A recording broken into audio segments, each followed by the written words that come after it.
Shakespeare is doing The Merry Wives of Windsor tonight.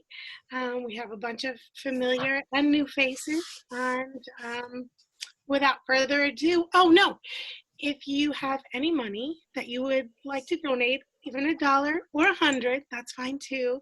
A number of us call the Rhinebeck Center for Performing Arts our home theater, and it's a place that is near and dear to our hearts. So we ask if you have anything that you could contribute. There will be a link in the presentation, and we would really appreciate it. Without further ado, now I will pass it over to our stage manager, Christine. The Merry Wives of Windsor. Act first, Scene 1. Windsor, before Page's house.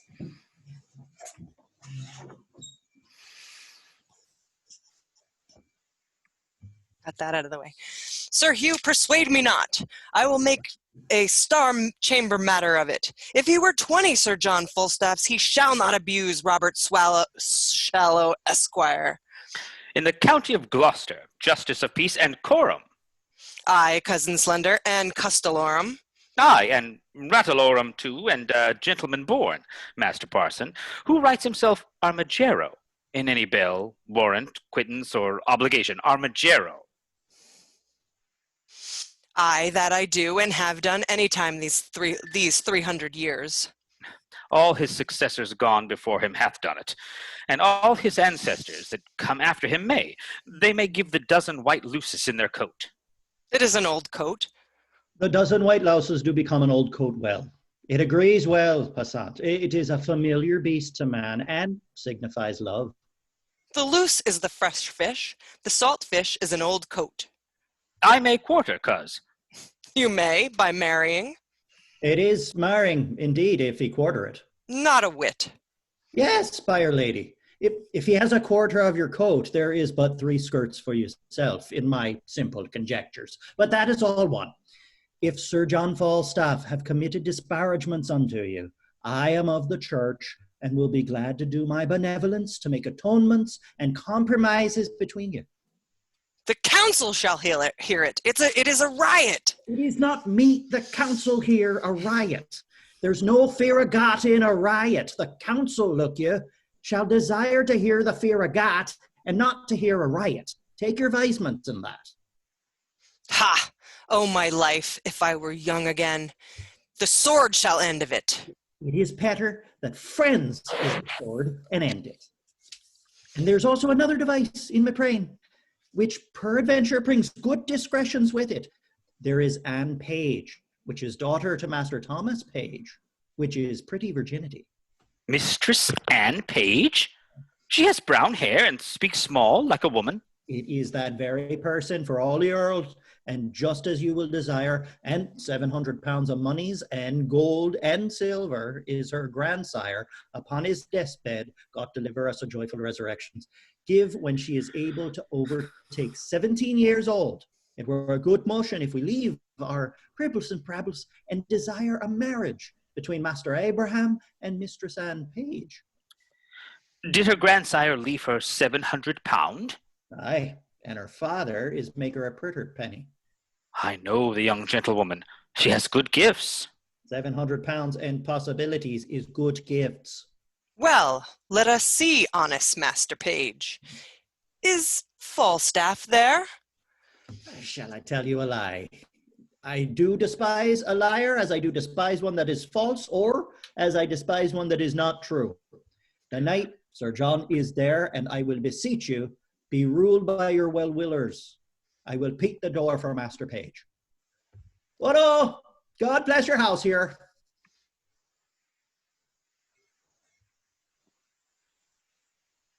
Who's there? Here is God's blessing and your friend, and Justice Shallow, and here young Master Slender, that peradventure shall tell you another tale, if matters grow to your liking. I am glad to see your worships well. I thank you for my venison, Master Shallow. Master Page, I am glad to see you. Much good do it to your good heart. I wished your venison better. It was ill killed. How doth good Mistress Page? And I thank you always with my heart, with my heart. Sir, I thank you. Sir, I thank you. By yea and no, I do. I am glad to see you, good Master Slender. How does your fellow greyhound, sir? I heard say he was outrun on Kotzel. It could not be judged, sir. You'll not confess. You'll not confess. That he will not. 'Tis your fault. 'Tis your fault. 'Tis a good dog. A cur, sir. Sir, he is a good dog and a fair dog. Can there be more said? He is good and fair. Is Sir John Falstaff here? Sir, he is within, and I would I could do a good office between you. It is spoke as a Christians ought to speak. He hath wronged me, Master Page. Sir, he doth in some sort confess it. If it be confessed, it is not redressed. Is that not so, Master Page? He hath wronged me. Indeed, he hath, at a word, he hath. Believe me, Robert Shallow, Esquire, saith he is wronged. Here comes Sir John. Now, Master Shallow, you'll complain of me to the king? Knight, you have beaten my men, killed my deer, and broke open my lodge. But not kissed your keeper's daughter? Tut, a pin, this shall be answered. I will answer it straight. I have done all this. That is now answered. The council shall know this. 'Twere better for you if it were known in council. You'll be laughed at. Pauca verba. Sir John, good words. Good warts, good cabbage. Slender, I broke your head. What matter have you against me? Marry, sir, I have matter in my head against you, and against your coney-catching rascals, Bardolph, Nym, and Pistol. You Banbury cheese. Aye, it is no matter. How now, Mephistopheles? Aye, it is no matter. That slice, I say. Paka, paka. Slice, that's my humor. Where's Simple, my man? Can you tell, cousin? Peace, I pray you. Now, let us understand. There is 3 umpires in this matter, as I understand. That is Master Page, fiddlesset Master Page, and there is myself, fiddlesset myself, and the 3 party is lastly and finally mine host of the garter. We 3 to hear it and end it between them. Very good. I will make a brief of it in my notebook, and we will afterwards work upon the cause with as great discreetly as we can. Pistol! He hears with his ears. Tevlin is terrible phrases is. He hears with the ear way, it's affectations. Pistol, did you pick Master Slender's purse? Aye, by these gloves did he, or I would I might, never come in mine own great chamber again else. Of 7 groats in mill sixpences and 2 Edward shovelboards.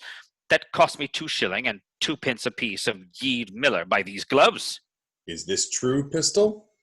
No, it is false if he's a pick purse. Ha, the mountain foreigner.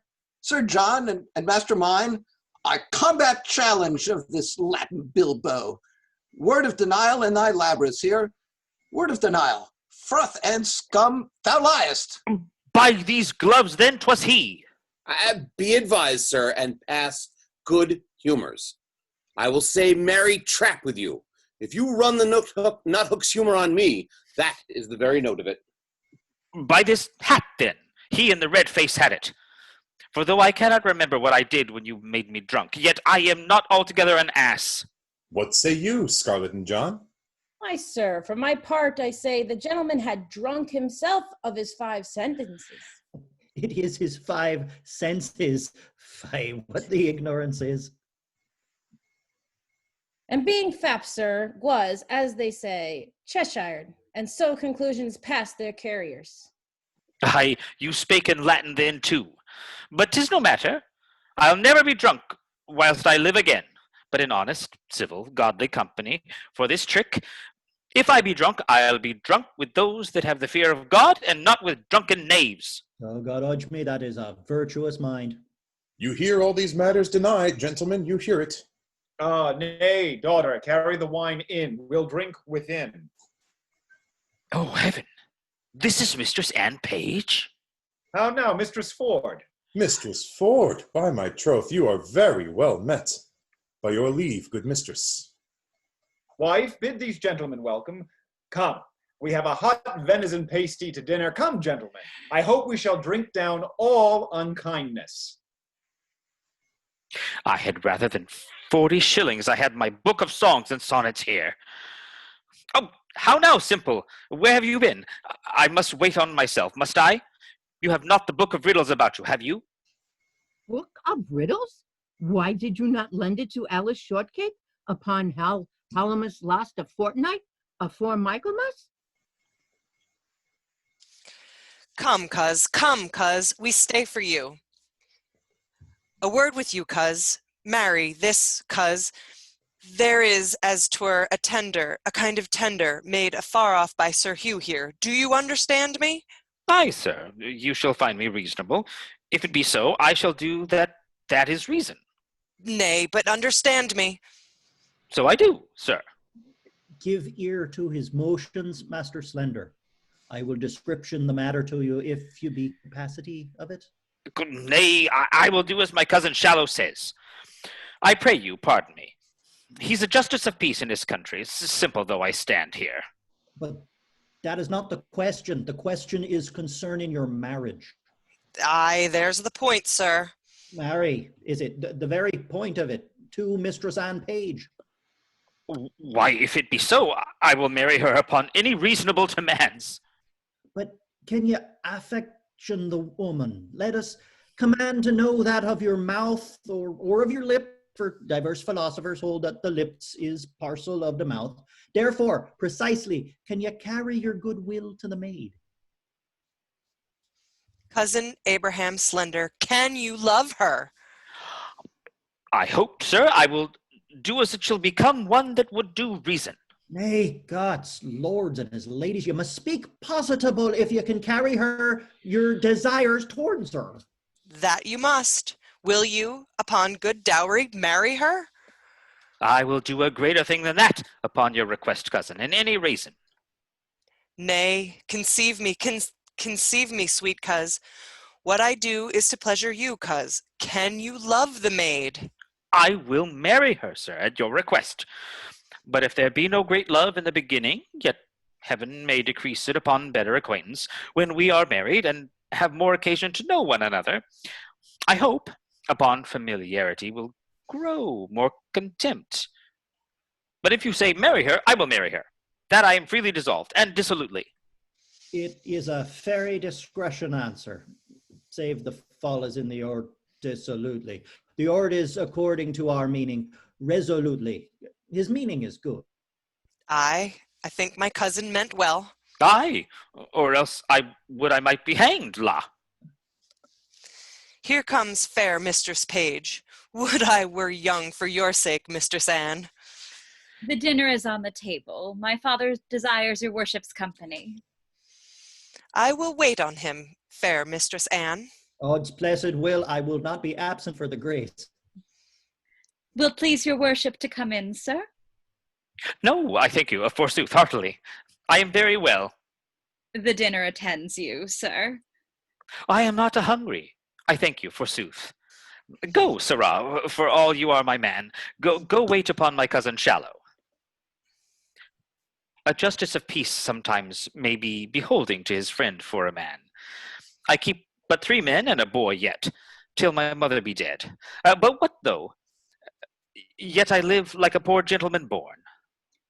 I may not go in without your worship. They will not sit till you come. Faith, I'll eat nothing. I thank you as much as though I did. I pray you, sir, walk in. I had rather walk here, I thank you. I bruised my shin the other day with playing at sword and dagger with a master of fence. 3 vinnies for a dish of stewed prunes, and by my troth, I cannot abide the smell of hot meat since. Why do your dogs bark so? Be there bears in the town? I think there are, sir. I heard them talked of. I love the sport well, but I shall as soon quarrel at it as any man in England. You are afraid if you see the bear loose, are you not? Aye, indeed, sir. Oh, that's meat and drink to me now. I have seen Sackerson lose 20 times and have taken him by the chain. But I warned you, the women have so cried and shrieked at it that it passed. But women, indeed, cannot abide them. They are very ill-favored, rough things. Come, gentle Master Slender. Come, we stay for you. I'll eat nothing. I thank you, sir. By cock and pie, you shall not choose, sir. Come, come. Nay, pray you, lead the way. Come on, sir. Mr. Sand, yourself shall go first. Not I, sir, pray you. Keep on. I'll rather be unmannerly than troublesome. You do yourself wrong, indeed, la. Act the first, scene 2, the same. Go your ways and ask of Dr. Caius's house, which is the way, and there dwells one Mistress Quickly, which is in the manner of his nurse, or his dry nurse, or his cook, or his laundry, his washer and his wringer. Well, sir. Nay, it is better yet. Give her this letter, for it is an omen that altogether's acquaintance with Mistress Anne Page, and the letter is to desire and require her to solicit your master's desires to Mistress Anne Page. I pray you, be gone. I will make an end of my dinner. There's pippins and cheese to come. Act first, scene 3, a room in the Garter Inn. Mine host of the Garter. What says my bully rook? Speak scholarly and wisely. Truly, mine host, I must turn away some of my followers. Discard, bully Hercules. Cashier, let them wag not. Trot, trot. I sit at 10 pounds a week. Thou'rt an emperor, Caesar, Kaiser, and Feezer. I will entertain Bardolph. He shall draw, he shall tap. Said I well, bully Hector? Do so, mine good host. I have spoke. Let him follow. Let me see thee froth and lime. I am at a word. Follow. Bardolph, follow him. A tapster is a good trade. An old cloak makes a new jerkin, a withered serving man, a fresh tapster. Go, adieu. It is a life that I have desired. I will thrive. Now, base Hungarian wight, wilt thou the spigot wield? He was gotten in drink. Is not the humor conceded? I am glad I am so acquit of this tinderbox. His thefts were too open. His filching was like an unskillful singer. He kept not time. The good humor is to steal at a minute's rest. Convey, the wise it call. Steal? Ha! A FICO for the phrase. Well, sirs, I am almost out of heels. While then, let kibes ensue. There is no remedy. I must coney catch, I must shift. Young ravens must have food. Which of you know Ford in this town? Ken the White, he is of substance good. My honest lads, I will tell you what I am about. 2 yards and more. No quips now, pistol. Indeed I am in the waist 2 yards about, but I am now about no waste. I am about thrift. Briefly, I do mean to make love to Ford's wife. I spy entertainment in her. She discourses, she carves, she gives the leer of invitation. I can construe the action of her familiar style, and the hardest voice of her behavior, to be Englished rightly, is, I am Sir John Falstaff's.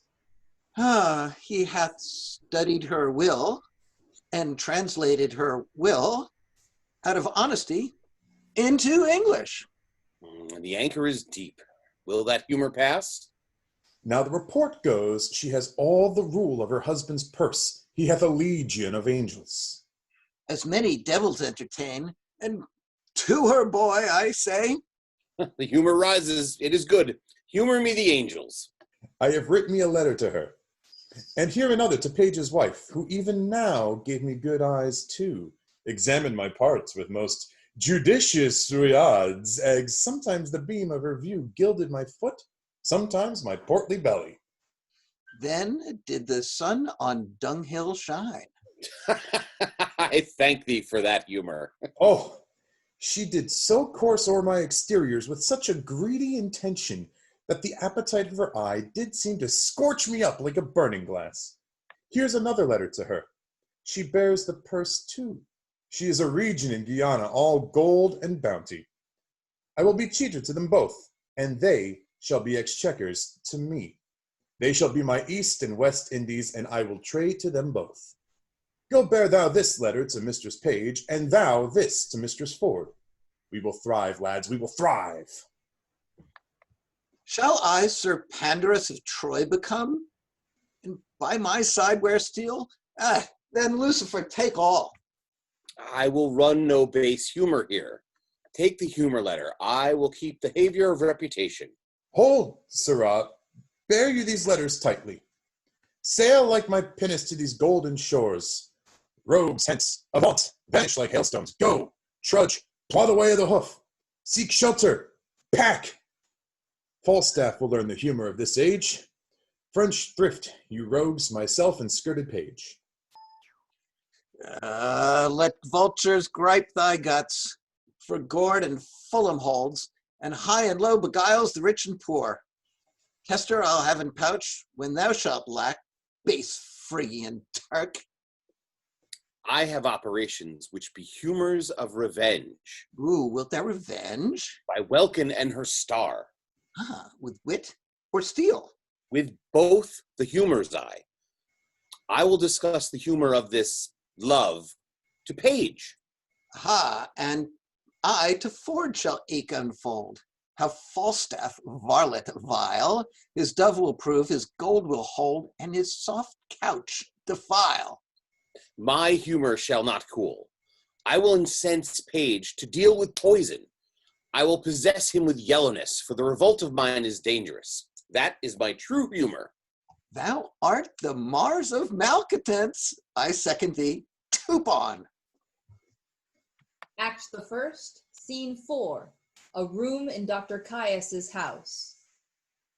What, John Rugby, I pray thee go to the casement and see if you can see my master, Master Dr. Caius, coming. If he do in faith and find anybody in the house, he will be an old abusing of God's patience and the king's English. I will go watch.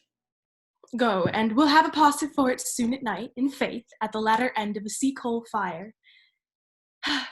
An honest, willing, kind fellow, as ever servant shall come in house withal. And I warned you, no telltale nor no breed-bait. His worst fault is that he is given to prayer.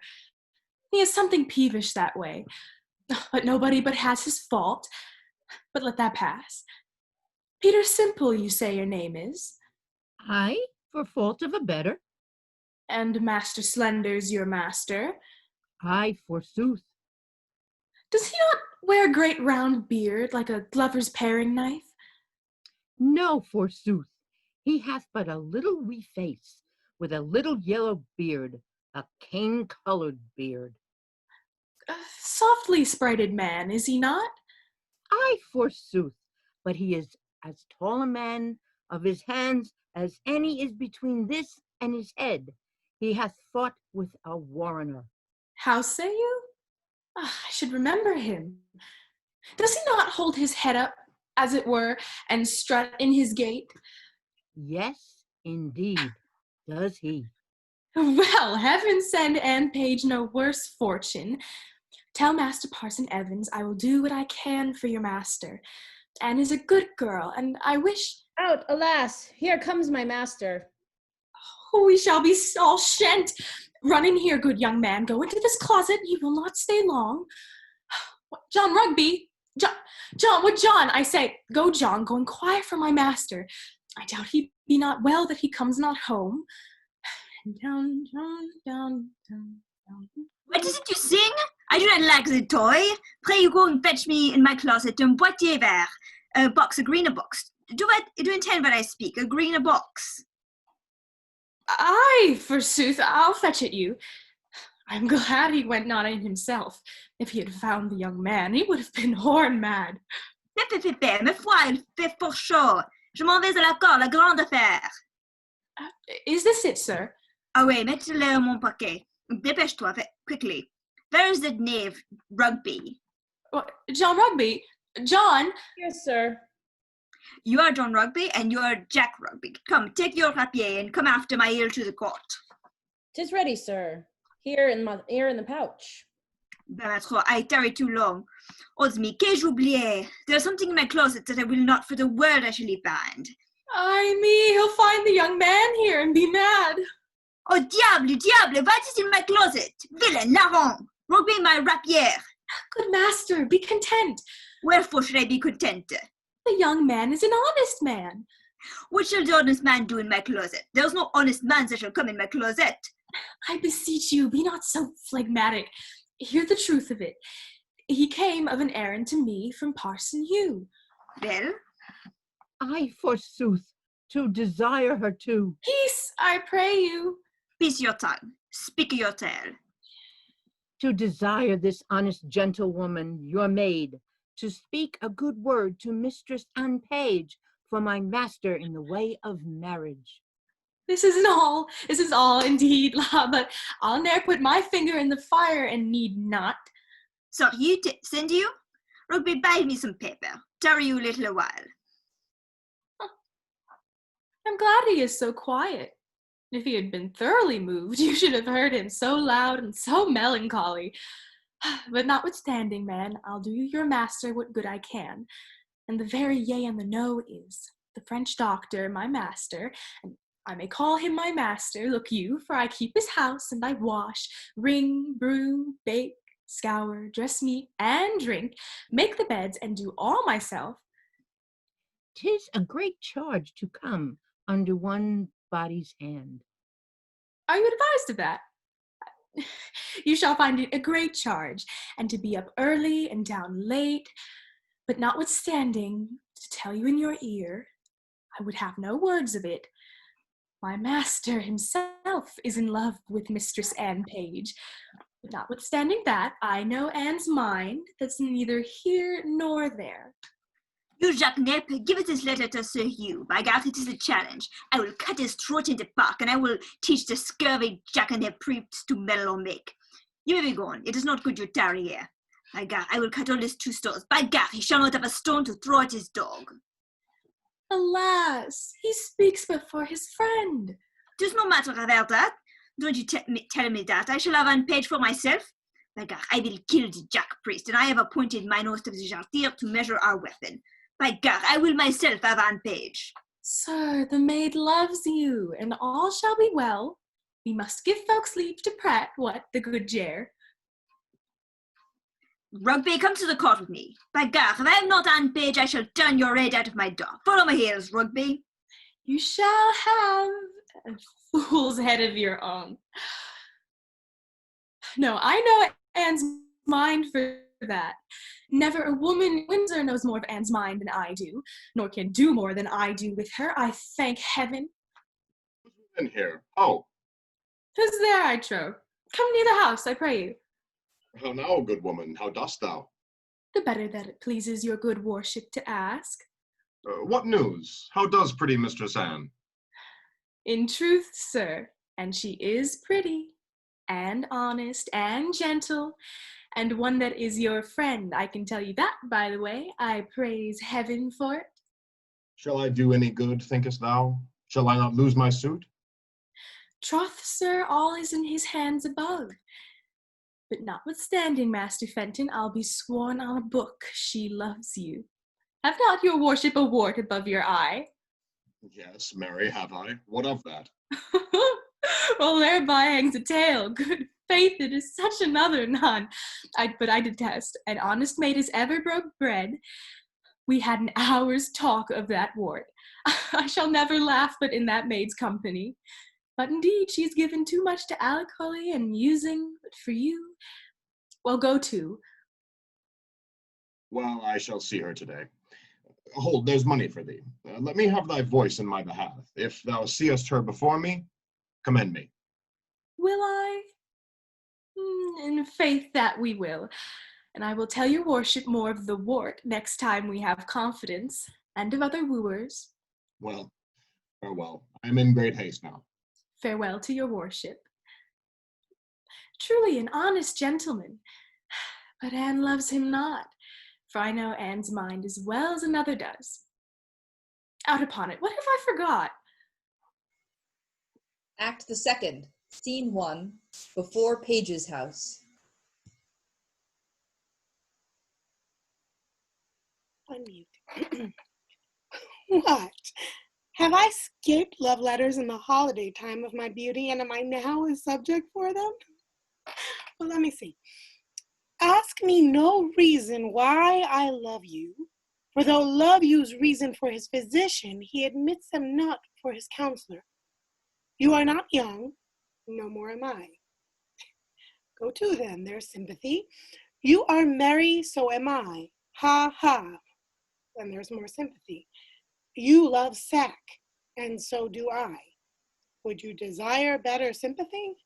Let it suffice thee, Mistress Page, at the least, if the love of soldier can suffice, that I love thee. I will not say pity me, 'tis not a soldier-like phrase, but I say love me.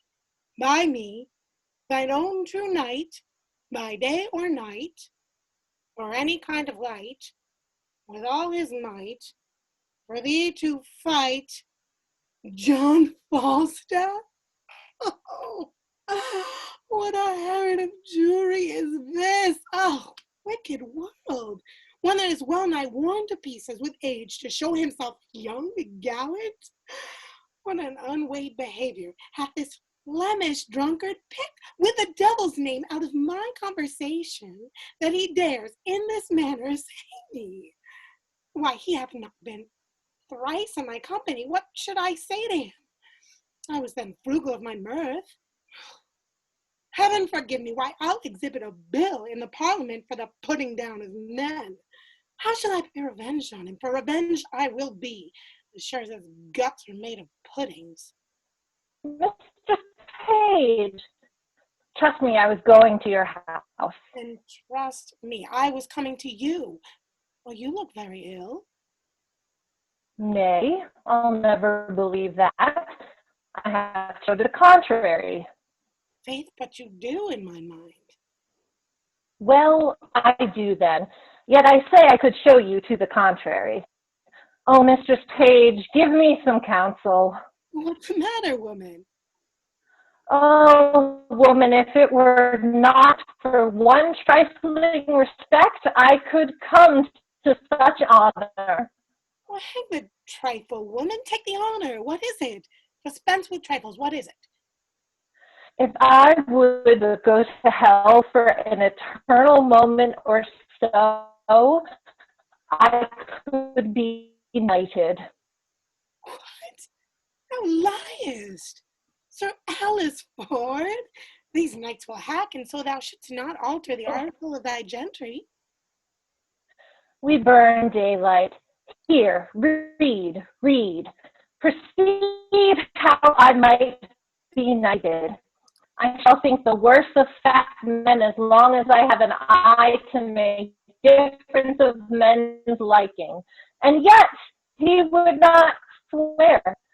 Praised woman's modesty and gave such orderly and well-behaved reproof to all uncomeliness that I would have sworn his disposition would have gone to the truth of his words. But they do no more adhere and keep place together than the 100th Psalm to the tune of green sleeves. What tempest I trow through this whale with so many turns of oil in his belly ashore at Windsor? How shall I be revenged on him? I think the best way were to entertain him with hope till the wicked fire of lust have melted him in his own grief. Did you ever hear the like? Letter for letter, but that the name of Page and Ford differs. To thy great comfort is in this mystery of ill opinions. Here's the twin brother of thy letter. But let thine inherit first, for I protest mine never shall. I warrant he hath 1,000 of these letters writ with blank space for different names, sure more, and these are of the second edition. He will print them out of doubt, for he cares not what he puts into the press when he puts us to. I had rather be a giantess and lie under Mount Pelion. Well, I will find you 20 lascivious turtles ere one chaste man. Why, this is the very same, the very hand, the very words. What doth he think of us? Nay, I know not. It makes me almost ready to wrangle with mine own honesty. I'll entertain myself like one that I am not acquainted withal, for sure, unless he knows some strain in me that I know not myself. He should never have boarded me in this fury. Boarding, call you it? I'll be sure to keep him above deck. So will I, if he come near under my hatches, never to see again. Let's be revenged on him. Let's appoint him a meeting, give him a show of comfort in his suit, and lead him on with a fine baited delay till he hath pawned his horses to mine host of the Garter. Nay, I will consent to act any villainy against him that cannot sully the charitiness of our honesty. Oh, my husband saw this letter, give eternal food to his jealousy. Why, look where he comes, and my good man too. He's as far from jealousy as I am from giving him cause, and that, I hope, is an unmeasurable distance. You are the happier woman. Let's consult together against this greasy night. Come hither. Well, I hope it be not so. Hope is a curdled dog in some affairs. Sir John affects thy wife. Why, sir, my wife is not young. He woos both high and low, both rich and poor, both young and old, and one with another. Ford, he loves the gallimaufry. Ford, perpend. Love my wife. With liver burning hot. Oh. Vent, or go thou, like Sir Actaeon he, with ringwood at thy heels. Odious is thy name. What name, sir? The horn, I say. Farewell. Take heed, have open eye, for thieves do foot by night. Take heed, ere summer comes, or cuckoo birds do sing. Away, Sir Corporal Nym. Believe it, page, he speaks sense. I will be patient. I will find out this. And this is true. I like not the humor of lying. He hath wronged me in some humors. I should have borne the humored letter to her, but I have a sword, and it shall bite upon my necessity. He loves your wife. There's the short and the long. My name is Corporal Nym. I speak and I avouch. 'Tis true. My name is Nym, and Falstaff loves your wife. Adieu. I love not the humor of bread and cheese. And there's the humor of it. Adieu. The humor of it, quotha. Here's a fellow frights English out of his wits. I will seek out Falstaff. I never heard such a drawling, affecting rogue. If I do find it, well. I will not believe such a Catean, though the priest of the town commended him for a true man. 'Twas a good, sensible fellow. Well. How now, Meg? Whither go you, George? Hark you. How now, sweet Frank? Why art thou melancholy? I? Melancholy? I'm not melancholy. Get you home, go. Faith, thou hast some crotchets in thy head. Now will you go, Mistress Page? Have with you. You'll come to dinner, George? Look who comes yonder. She shall be our messenger to this paltry night. Trust me, I thought on her. She'll fit it. You are come to see my daughter Anne? Aye, forsooth, and I pray, how does good Mistress Anne? Go in with us and see. We have an hour's talk with you. How now, Master Ford? You heard what this knave told me, did you not? Yes, and you heard what the other told me? Do you think that there is truth in them? Hang 'em, slaves. I do not think the knight would offer it, but these that accuse him in his intent toward our wives are a yoke of his discarded men, very rogues, now they be out of service. Were they his men? Marry, were they? I like it never the better for that. Does he lie at the Garter? Aye, marry, does he? If he should intend this voyage toward my wife, I would turn her loose to him, And what he gets more of her than sharp words, let it lie on my head. I do not misdoubt my wife, but I would be loath to turn them together. A man may be too confident. I would have nothing lie on my head. I cannot be thus satisfied. Look where my ranting host of the Garter comes. There is either liquor in his pate or money in his purse when he looks so merrily. How now, mine host? How now, Bully Rook? Thou art a gentleman. Cavaliero Justice, I say. I follow, mine host, I follow. Good evening, 20, good Master Page. Master Page, will you go with us? We have sport in hand. Tell him, Cavaliero Justice. Tell him, Bully Rook.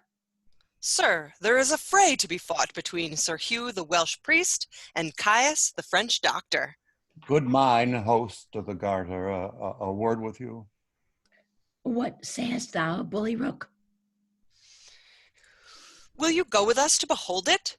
My merry host hath had the measuring of their weapons, and, I think, hath appointed them contrary places, for, believe me, I hear the parson is no jester. Hark, I will tell you what our short sport shall be. Hast thou no suit against my knight, my guest cavalier? None, I protest, but I'll give you a pottle of burnt sack to give me recourse to him, and tell him my name is Brooke, only just for jest. My hand, Bully.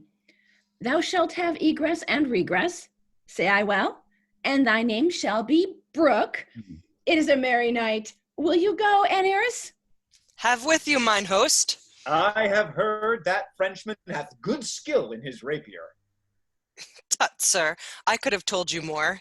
In these times, you stand on distance, your passes, staccatos, and I know not what. 'Tis the heart, Master Page, 'tis here, 'tis here.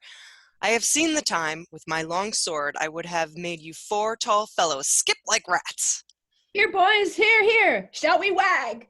Have with you. I would rather hear them scold than fight.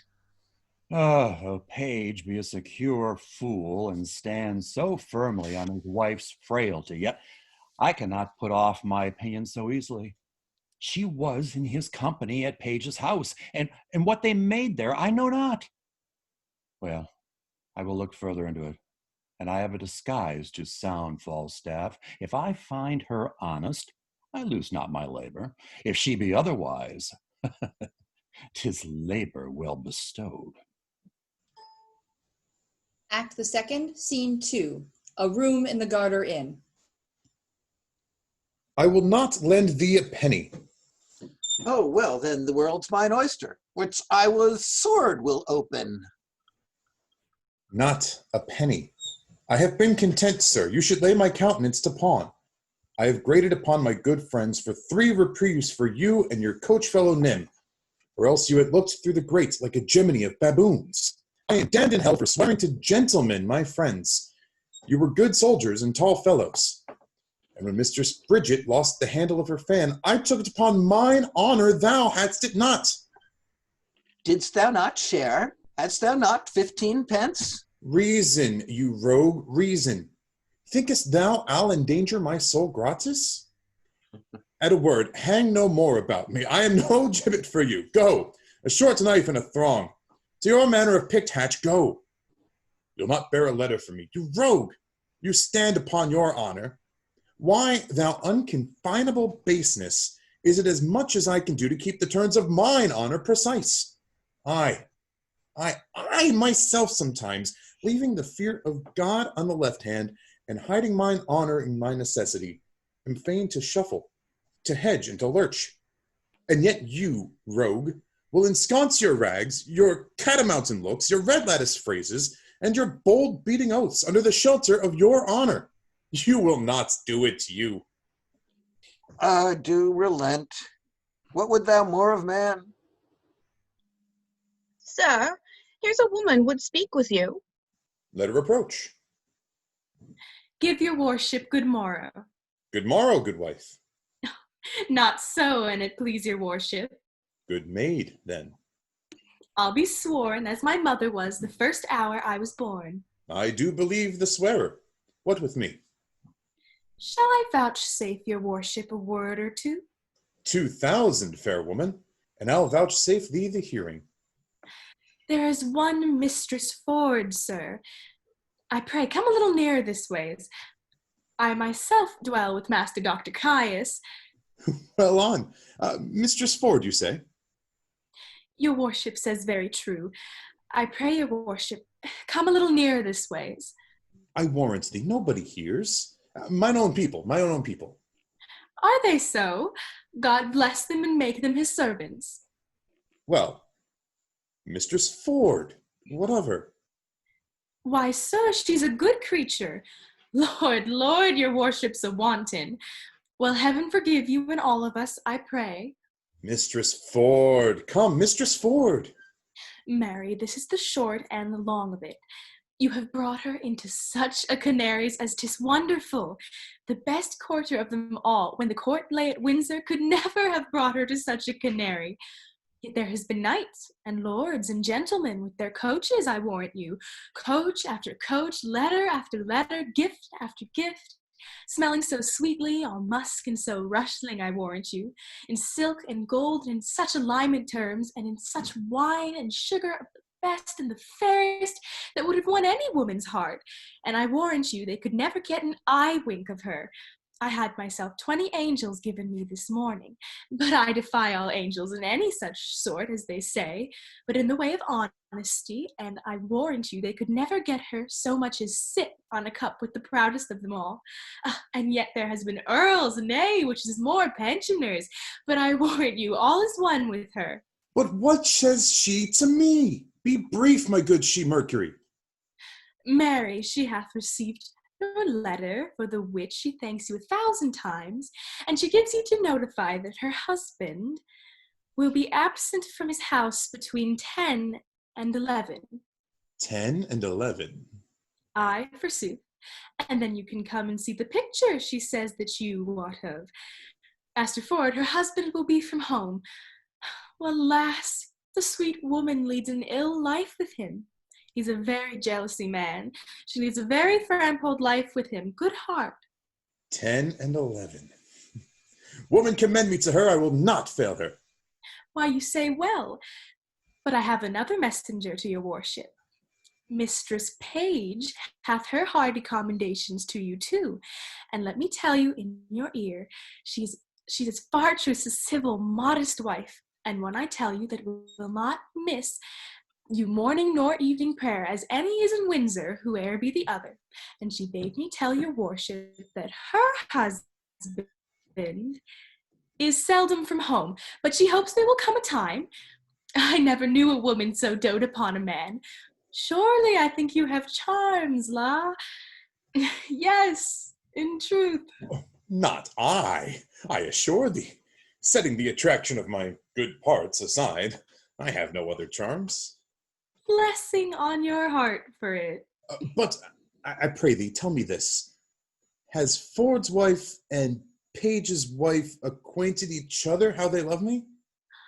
That were a jest indeed. They have not so little grace, I hope. That were a trick indeed. But Mistress Page would desire you to send her your little page of all loves. Her husband has a marvelous affection to the little page. And truly, Master Page is an honest man. Never a wife in Windsor leads a better life than she does. Do what she will, say what she will, take all, pay all, go to bed when she list, rise when she list. All is as she will, and truly she deserves it. For if there be a kind woman in Windsor, she is one.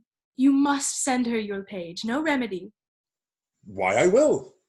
Nay, but do so then. And look you, he may come and go between you both. And in any case, have a nay word, that you may know one another's mind. And the boy never need to understand anything, for 'tis not good that children should know any wickedness. Old folks, you know, have discretion, as they say, and know the world. Fare thee well. Commend me to them both. There's my purse. I am yet thy debtor. Boy, go along with this woman. This news distracts me. This punk is one of Cupid's carriers. Clap on more sails. Pursue, up with your fights. Give fire. She's my prize, or ocean whelm them all. Sayest thou so, old Jack? Go thy ways. I'll make more of thy old body than I have done. Will they yet look after thee? Wilt thou, after the expense of so much money, be now a gainer? Good body, I thank thee. Let them say 'tis grossly done, so it be fairly done, no matter. Sir John, there's one Master Brooke below would fain speak with you, and be acquainted with you, and hath sent your worship a morning's draught of sack. Brooke is his name? Aye, sir. Call him in. Such brooks are welcome to me, that o'erflow such liquor. Aha! Mistress Ford and Mistress Page, have I encompassed you? Go to, via! Bless you, sir. And you, sir, would you speak with me? Well, I make bold to press with so little preparation upon you. You're welcome. What's your will? Give us leave, drawer. Sir, I am a gentleman that have spent much. My name is Brooke. Good Master Brooke, I desire more acquaintance of you. Well, good Sir John, I sue for yours. Not to charge you, for I must let you understand I think myself in better plight for a leader than you are. That which hath something emboldened me to this unseasoned intrusion, for they say if money go before, all ways do lie open. Money is a good soldier, sir, and will on. Troth, and I have a bag of money here troubles me. If you will help to bear it, Sir John, take all or half for easing me of the carriage. Sir, I know not how I may deserve to be your porter. Well, I will tell you, sir, if you will give me the hearing. Speak, good Master Brooke. I shall be glad to be your servant. All right, sir, I hear you are a scholar. I will be brief with you, and you have been a man long known to me, though I had never so good means as desired to make myself acquainted with you. I shall discover a thing to you wherein I must very much lay upon mine own imperfection, but good Sir John, as you have one eye upon my follies, as you hear them unfold, turn another into the register of your own, that I might pass with the reproof the easier, so that you yourself know how easy it is to be such an offender. Very well, sir, proceed. Well, there is a gentlewoman in this town. Her husband's name's Ford. Well, sir?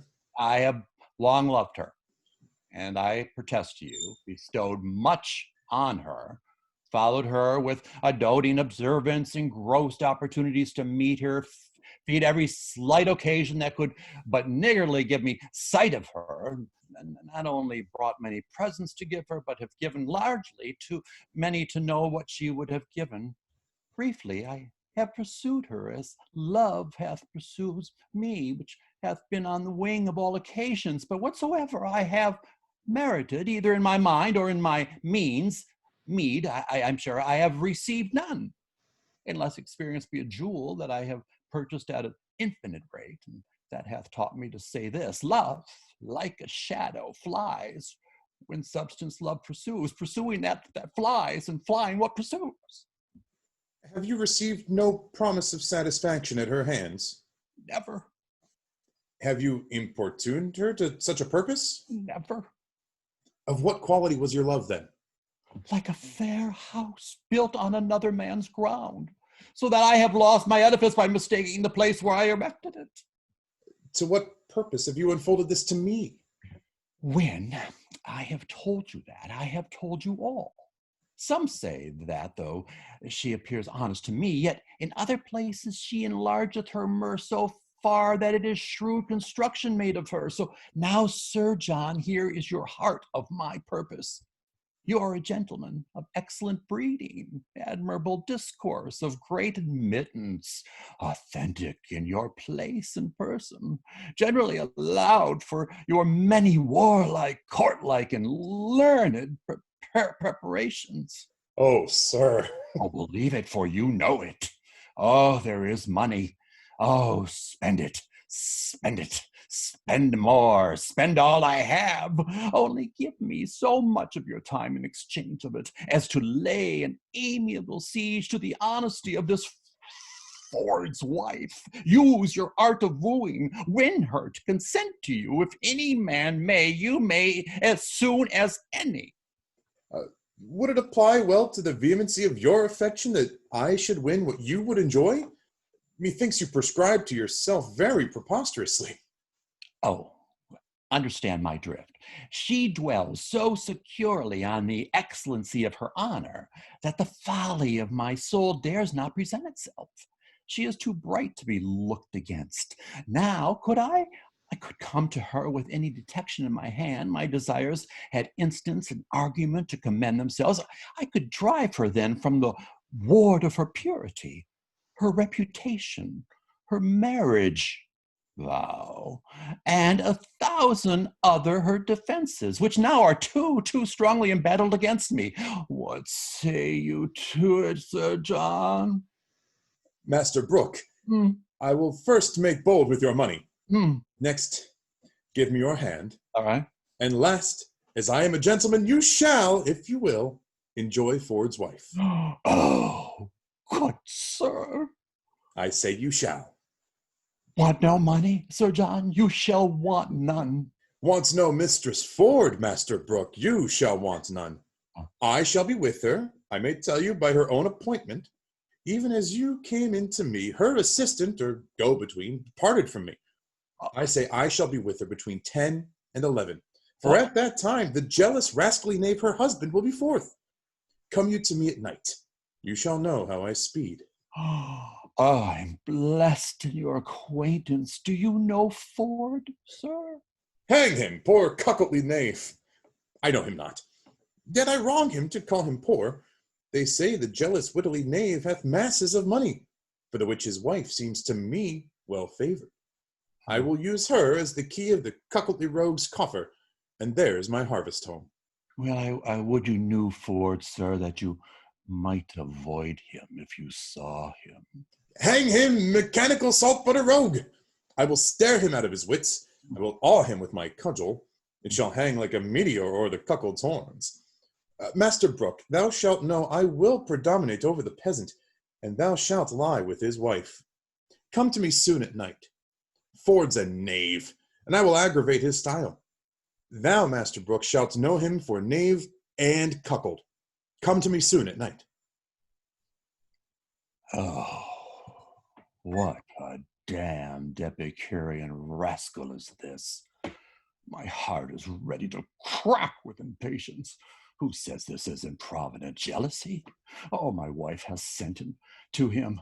The hour is fixed. The match is made. Would any man have thought this? See the hell of having a false woman. My bed shall be abused, my coffers ransacked, my reputation gnawn at.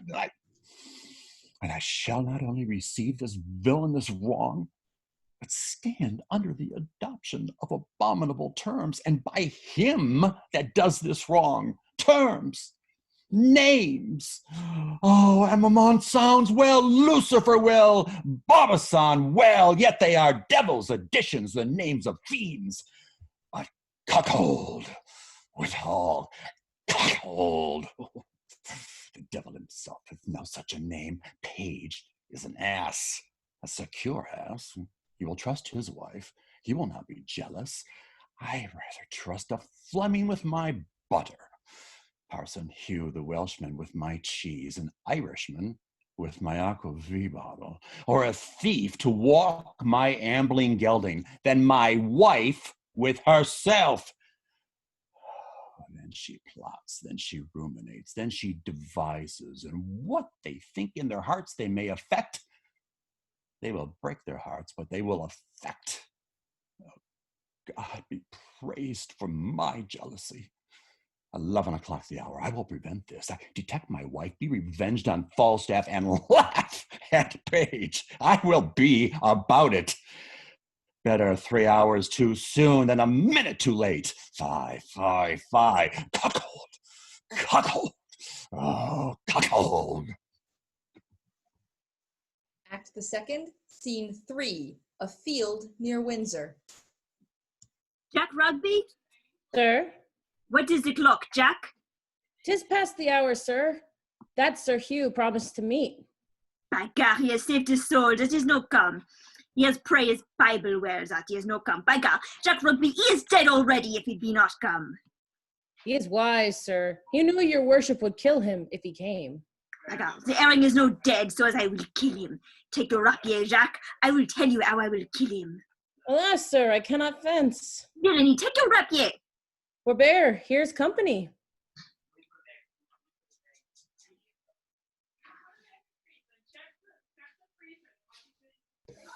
Bless thee, bully doctor. God save you, Master Dr. Caius. Now, good Master Doctor. Give you good morrow, sir. Let be all 1, 2, 3, 4 come for. To see thee fight, to see thee foin, to see thee traverse, to see thee here, to see thee there, to see thee pass thy punto, thy stock, thy reverse, thy distance, thy montant. Is he dead, my Ethiopian? Is he dead, my Francisco? Ha, bully! What says my Esculapius, my Galen, my heart of elder? Ha! Is he dead? Bully stale, is he dead? By God, he is the coward, Jack Priest of the world, he will not show his face. Thou art a Castilian king urinal, Hector of Greece, my boy. I pray you, bear witness that me have stayed 6 or 7, 2, 3 hours for me, and he is no come.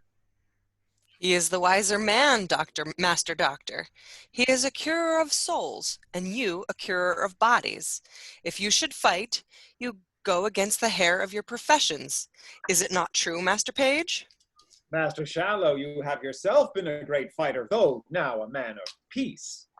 Bodykins, Master Page. Though I now be old and of peace, if I see a sword out, my finger itches to make one. Though we are justices and doctors and churchmen, Master Page, we have some salt of our youth in us. We are the sons of women, Master Page. It is true, Master Shallow. It will be found so, Master Page. Master Dr. Caius, I am come to fetch you home. I am sworn of the peace. You have shown yourself a wise physician, and Sir Hugh hath shown himself a wise and patient churchman. You must go with me, Master Doctor. Pardon, guest justice. A word, Monsieur Mockwater. Mockwater, what is that? Mockwater, in our English tongue, is valor, bully. By God, then, I have as much mockwater as the Englishman. Scurvy jackdog priest, by God, he will cut his ears. He will clapperjaw thee tightly, bully. Clap his claw? What is that? That is, he will make thee amends. By God, me do look he shall clap at the claw for me. By God, me will have him do it. And I will provoke him to it or let him wag. No, thank you for that. And moreover, bully, but first, Master Guest and Master Page and eke Cavaliero Slender, go you through the town to Frogmore. Sir Hugh is there, is he? He is there. See what humor he is in, and I will bring the doctor about by the fields. Will it do well? We will do it. Adieu, good Master Doctor. By God, me will kill the priest, for he speaks for a jackanape to Anne Page. Let him die. Sheath thy impatience, throw cold water on thy collar. Go about the fields with me through Frogmore. I will bring thee where Mistress Anne Page is, at a farmhouse a-feasting, and thou shalt woo her. Cried I aim? Said I well? By God, me thank you for that. By God, I love you, and I shall pronounce you a good guest, the earl, the knight, the lord, the gentleman, my patience. For the which I will be thy adversary toward Anne Page. Said I well? By God, 'tis good, well said. Let us wag then. Come at my ears, Jack Rugby. Act the third, scene 1, a field near Frogmore. I pray you now, good Master Slender's servant man, and friend simple by your name, which way have you looked for Master Caius, that calls himself the Doctor of Physic? Marry, sir, the Pity Ward, the Park Ward, every way, Old Windsor way, and every way but the town way. I most vehemently desire you will also look that way. I will, sir. Bless my soul, how full of chollers I am, and trembling of mind. I shall be glad if he had deceived me. How melancholy as I am. I will nog his urinals around his knave's costard when I have good opportunity for the york. Oh, bless my soul. To shallow rivers, to falls, melodious birds sing madrigals. There will we make our beds of roses and 1,000 fragrant posies. To shallow, oh, mercy on me, I have great dispositions to cry. Melodious birds sing madrigals, when as I sat in Babylon, and 1,000 vagrant ponies to shallow, simple, Yonder, he is coming. This way, Sir Hugh. Oh, he's welcome to shallow rivers, to falls. Heaven prosper the right. What weapon is he? No weapon, sir. There comes my master, Master Shallow, and another gentleman from Frogmore, over the stile this way. I pray you, give me my gown, or else keep it in your arms. How now, Master Parson? Good morrow, good Sir Hugh. Keep a gamester from the dice, and a good student from his book, and it is wonderful. Ah, sweet Anne Page. Save you, good Sir Hugh. Bless you from his mercy's sake, all of you. What, the sword and the word? Do you study them both, Master Parson? And youthful still, in your doublet and hose this raw rheumatic day? And there is reasons and causes for it. We are come to you to do a good office, Master Parson.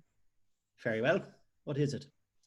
Yonder is a most reverend gentleman who, belike having received wrong by some person, is at most odds with his own gravity and patience that ever you saw.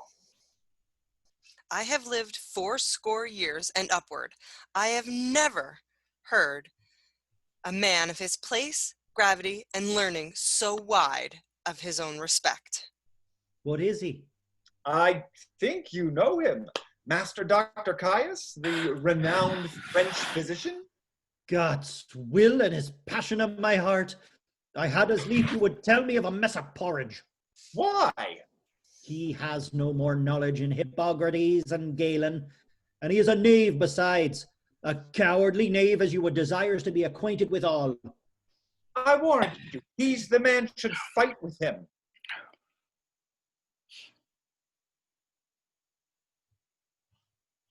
It appears so by his weapons.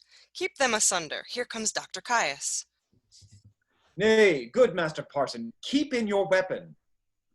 So do you, good Master Doctor. Disarm them and let them question. Let them keep their limbs whole and hack our English. Pray you, let me speak a word with your ear. Therefore will you not meet me. Pray you use your patience in good time. By gar, you are the coward, the jackdog, John Ape. Pray you, let us not be laughing stock to other men's humours. I desire you in friendship, and will one way or another make you amends. I will nog your urinals about your knave's coxcomb for missing your meetings and appointment. Diable! Jack Rugby, mine oath de jartir. Have I not stayed for him to kill him?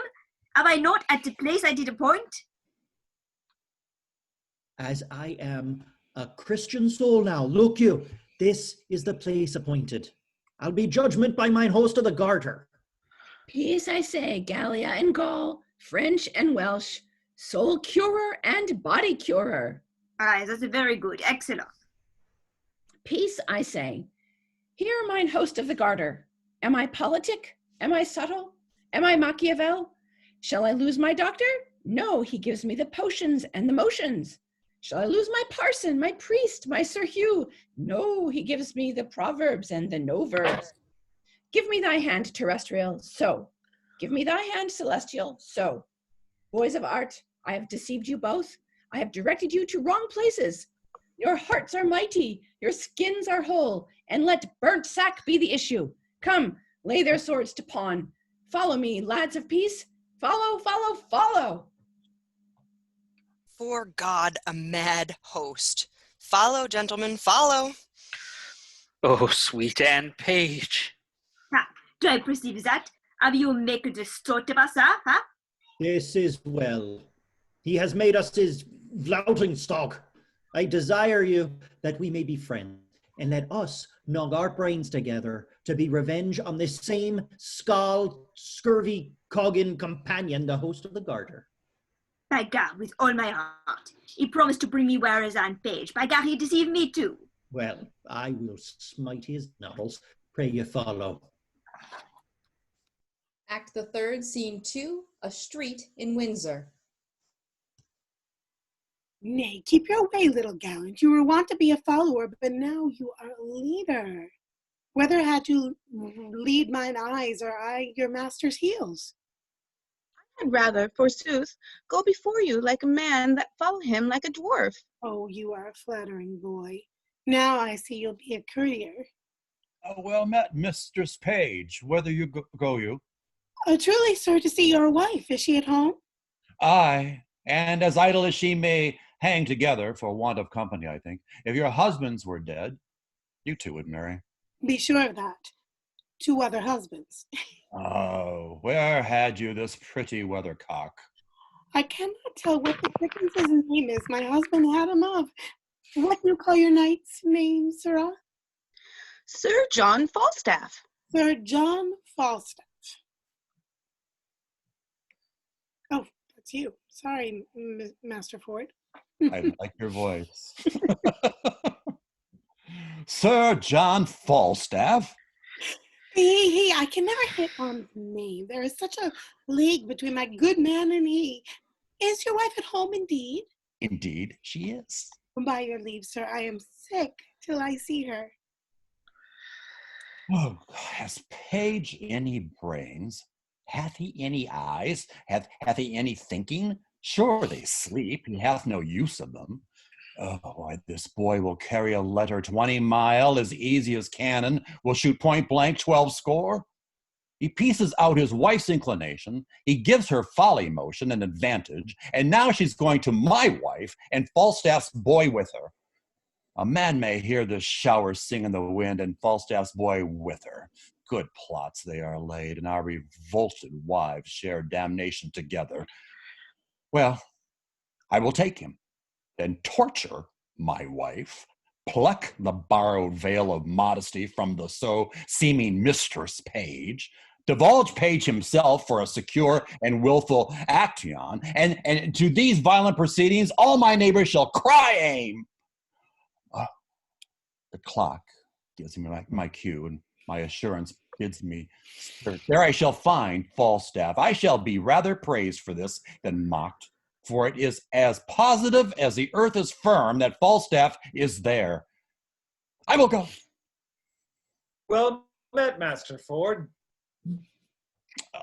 Trust me, a good nod. I have good cheer at home, and pray you all go with me. I must excuse myself, Master Ford. And so must I, sir. We have appointed to dine with Mistress Anne, and I would not break with her for more money than I'll speak of.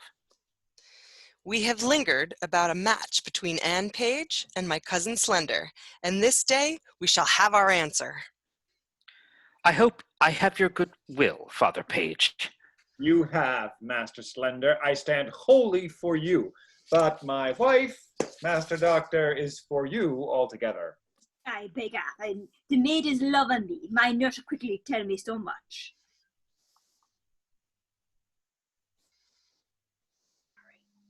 What say you to young Master Fenton? He capers, he dances, he has eyes of youth, he writes verses, he speaks holiday, he smells April and May.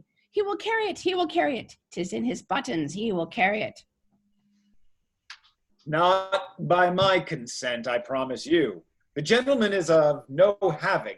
He kept company with the wild prince and points. He is of too high a region. He knows too much. No, he shall not knit a knot in his fortunes with the finger of my substance. If he take her, let him take her simply. The wealth I have waits on my consent, and my consent goes not that way. I beseech you heartily, some of you go home with me to dinner.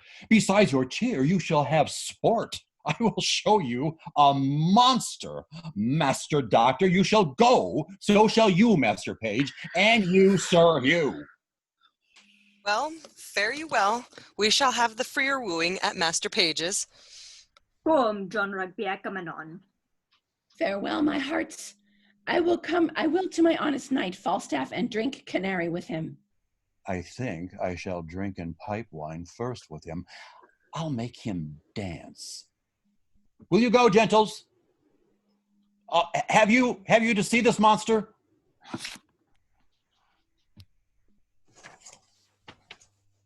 Act the third, scene 3, a room in Ford's house. John, what, Robert? Quickly, is the buck basket? I warrant. What, Robin, I say? Vicky, can we hold for just 1 minute? You are awfully hard to hear, unfortunately, right now. Do you want to take a second? Okay.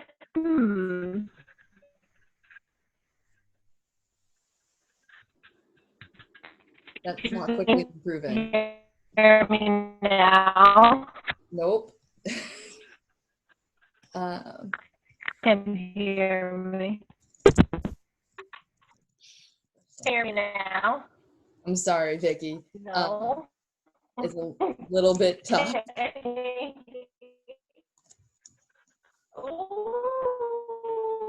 Okay.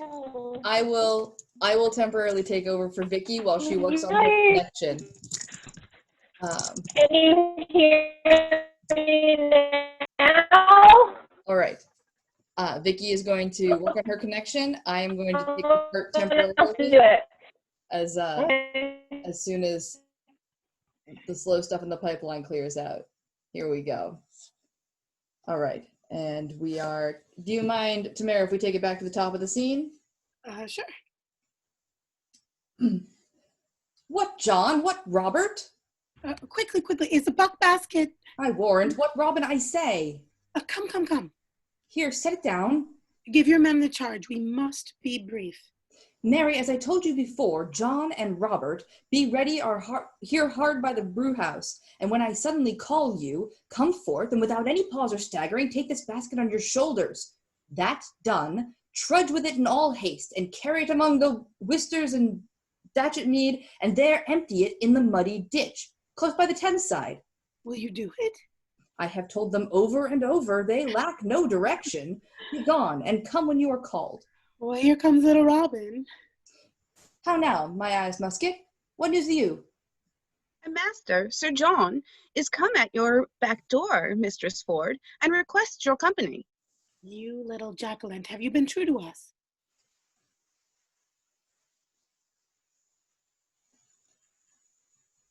I'll be sworn.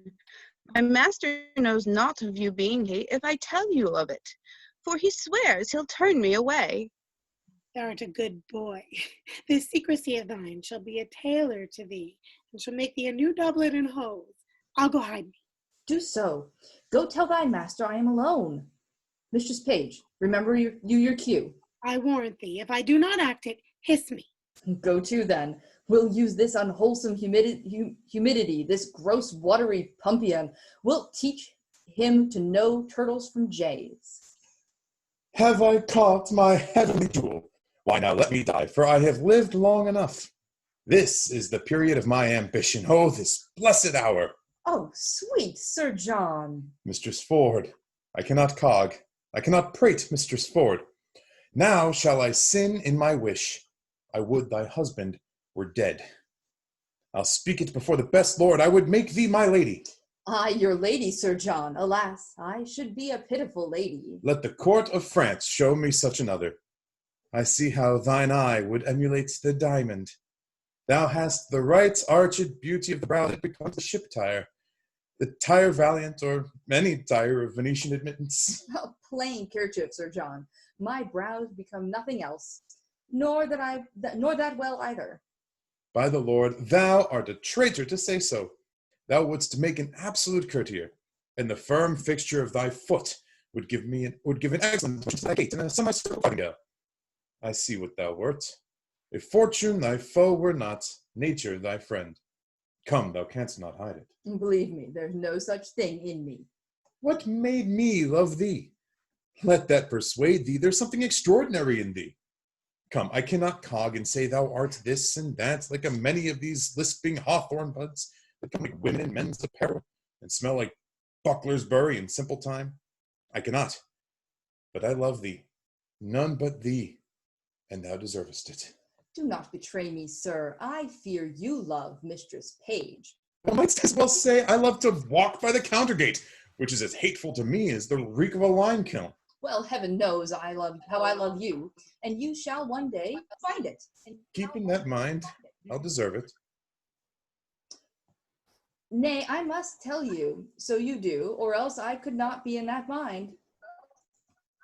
Mistress Ford, here's Mistress Page at the door, sweating and blowing and looking wildly, and would needs to speak with you presently. She shall not see me. I will ensconce me behind the arras. Pray you do so. She is a very tattling woman. What's the matter? How now? Oh, Mistress Ford, what have you done?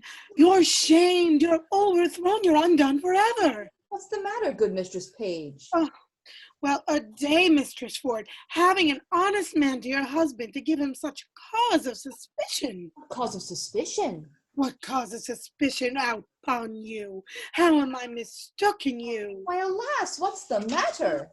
Your husband's coming hither, woman, with all the officers in Windsor to search for a gentleman that he says is here now in the house by your consent to take an ill advantage of his assents. You are undone. Speak louder. 'Tis not so, I hope. Pray heaven it be not so that you have such a man here. But 'tis most certain your husband's coming with half Windsor at his heels to search for such a one. I come before to tell you, if you know yourself clear, why I am glad of it, but if you have a friend here, convey him out. Be not amazed, call all your senses to you, defend your reputation, or bid farewell to your good life forever. What shall I do?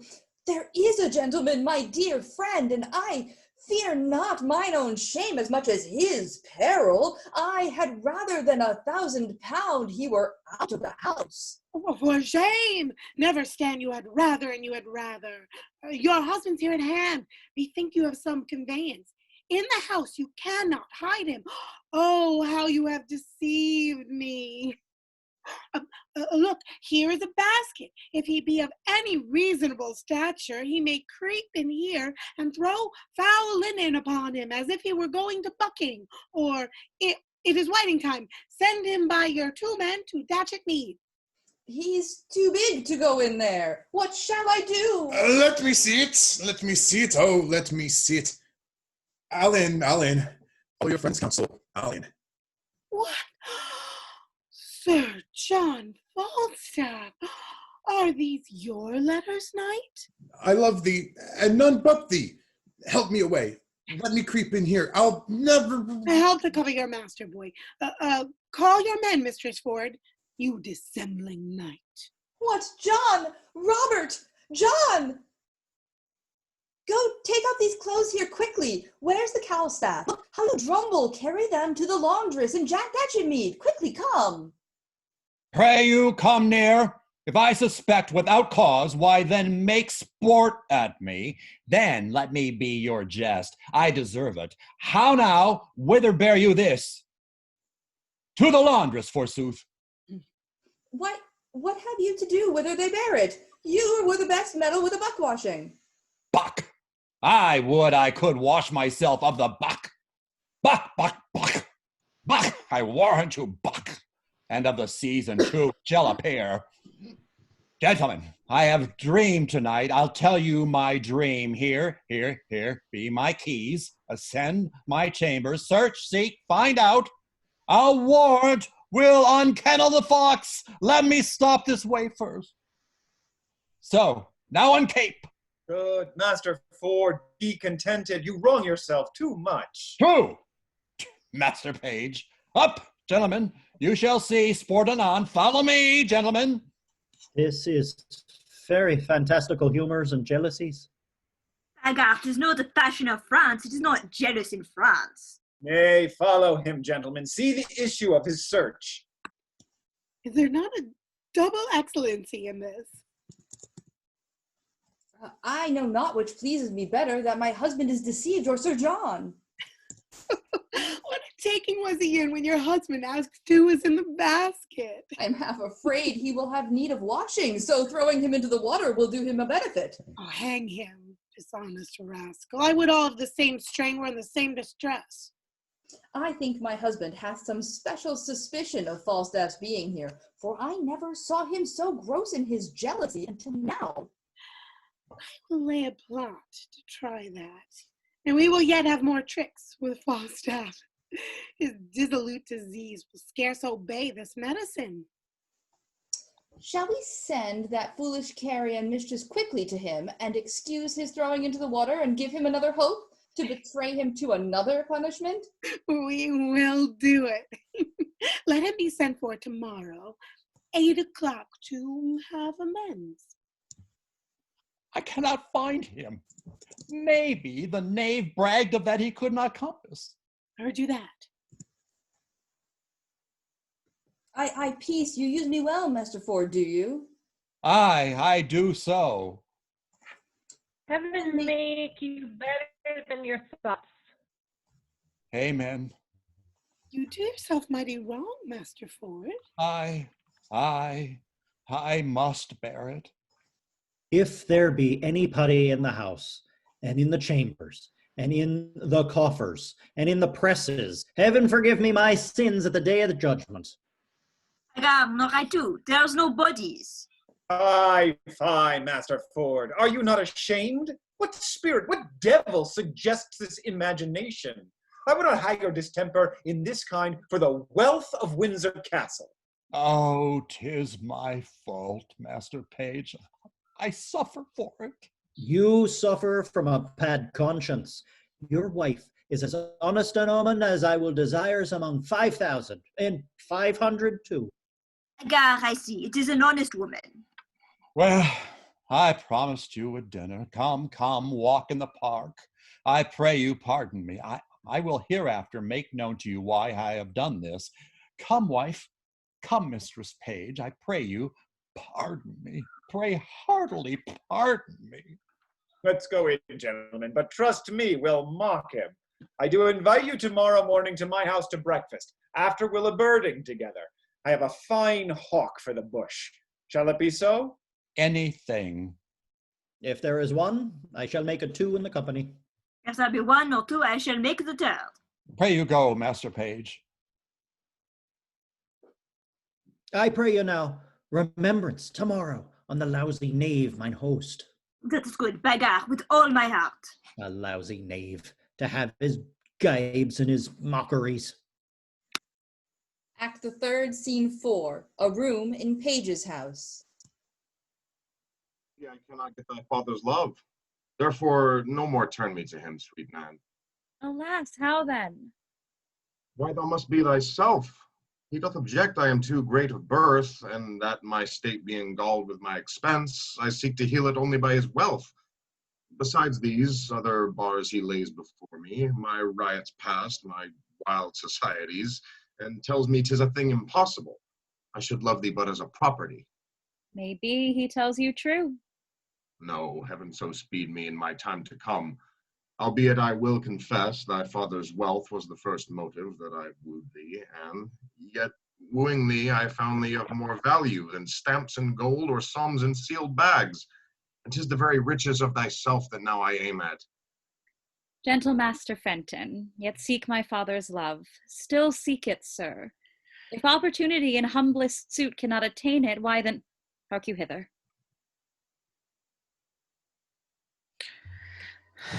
Break their talk, mistress, quickly. My kinsman shall speak for himself. I'll make a shaft or a bolt on't. A slid, 'tis but venturing. Be not dismayed. No, she shall not dismay me. I care not for that, but that I am afeard. Hark ye, Master Slender would speak a word with you. I come to him. This is my father's choice. What a world of vile, ill-favored faults looks handsome in 300 pounds a year. And how does good Master Fenton? Pray you a word with you. She's coming. To her, coz. Oh boy, thou hadst a father. I had a father. Mistress Anne. My uncle can tell you good jests of him. Pray you, uncle, tell Mistress Anne the jest. How my father stole 2 geese out of a pen, good uncle. Mistress Anne, my cousin loves you. Aye, that I do, as well as I love any woman in Gloucestershire. He will maintain you like a gentlewoman. Aye, that I will. Come cut and long tail under the degree of a squire. He will make you 150 pounds jointure. Good Master Shallow, let him woo for himself. Marry, I thank you for it. I thank you for that good comfort. She calls you coz. I'll leave you. Now, Master Slender. Now, good Mistress Anne. What is your will? My will? What's heartlings? That's a pretty jest indeed. I never made my will yet, I thank heaven. I am not such a sickly creature. I give heaven praise. I mean, Master Slender, what would you with me? Truly, for my own part, I would little or nothing with you. Your father and my uncle hath made motions. If it be my luck, so. If not, happy men be his dole. They can tell you how things go better than I can. You may ask your father. Here he comes. Now, Master Slender, love him, daughter Anne. Why, how now? What does Master Fenton here? You wrong me, sir, thus still to haunt my house. I told you, sir, my daughter is disposed of. Nay, Master Page, be not impatient.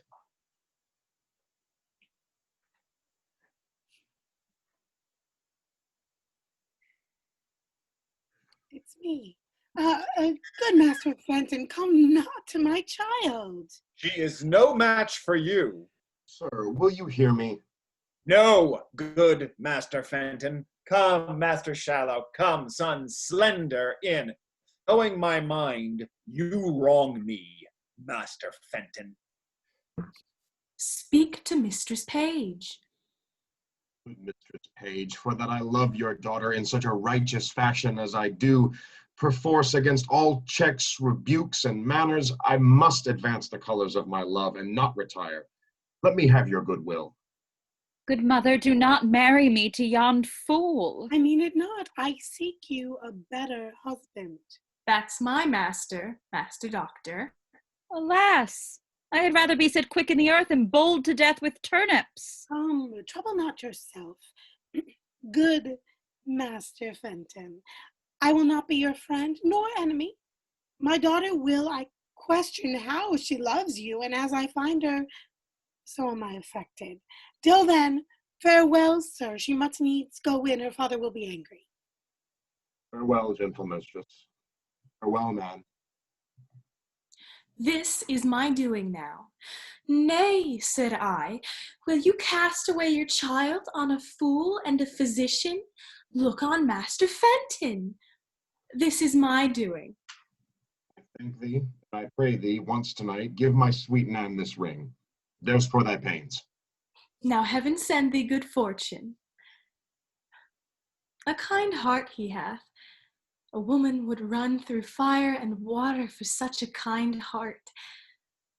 But yet I would my master had Mistress Anne, or I would Master Slender had her, or in sooth, I would Master Fenton had her.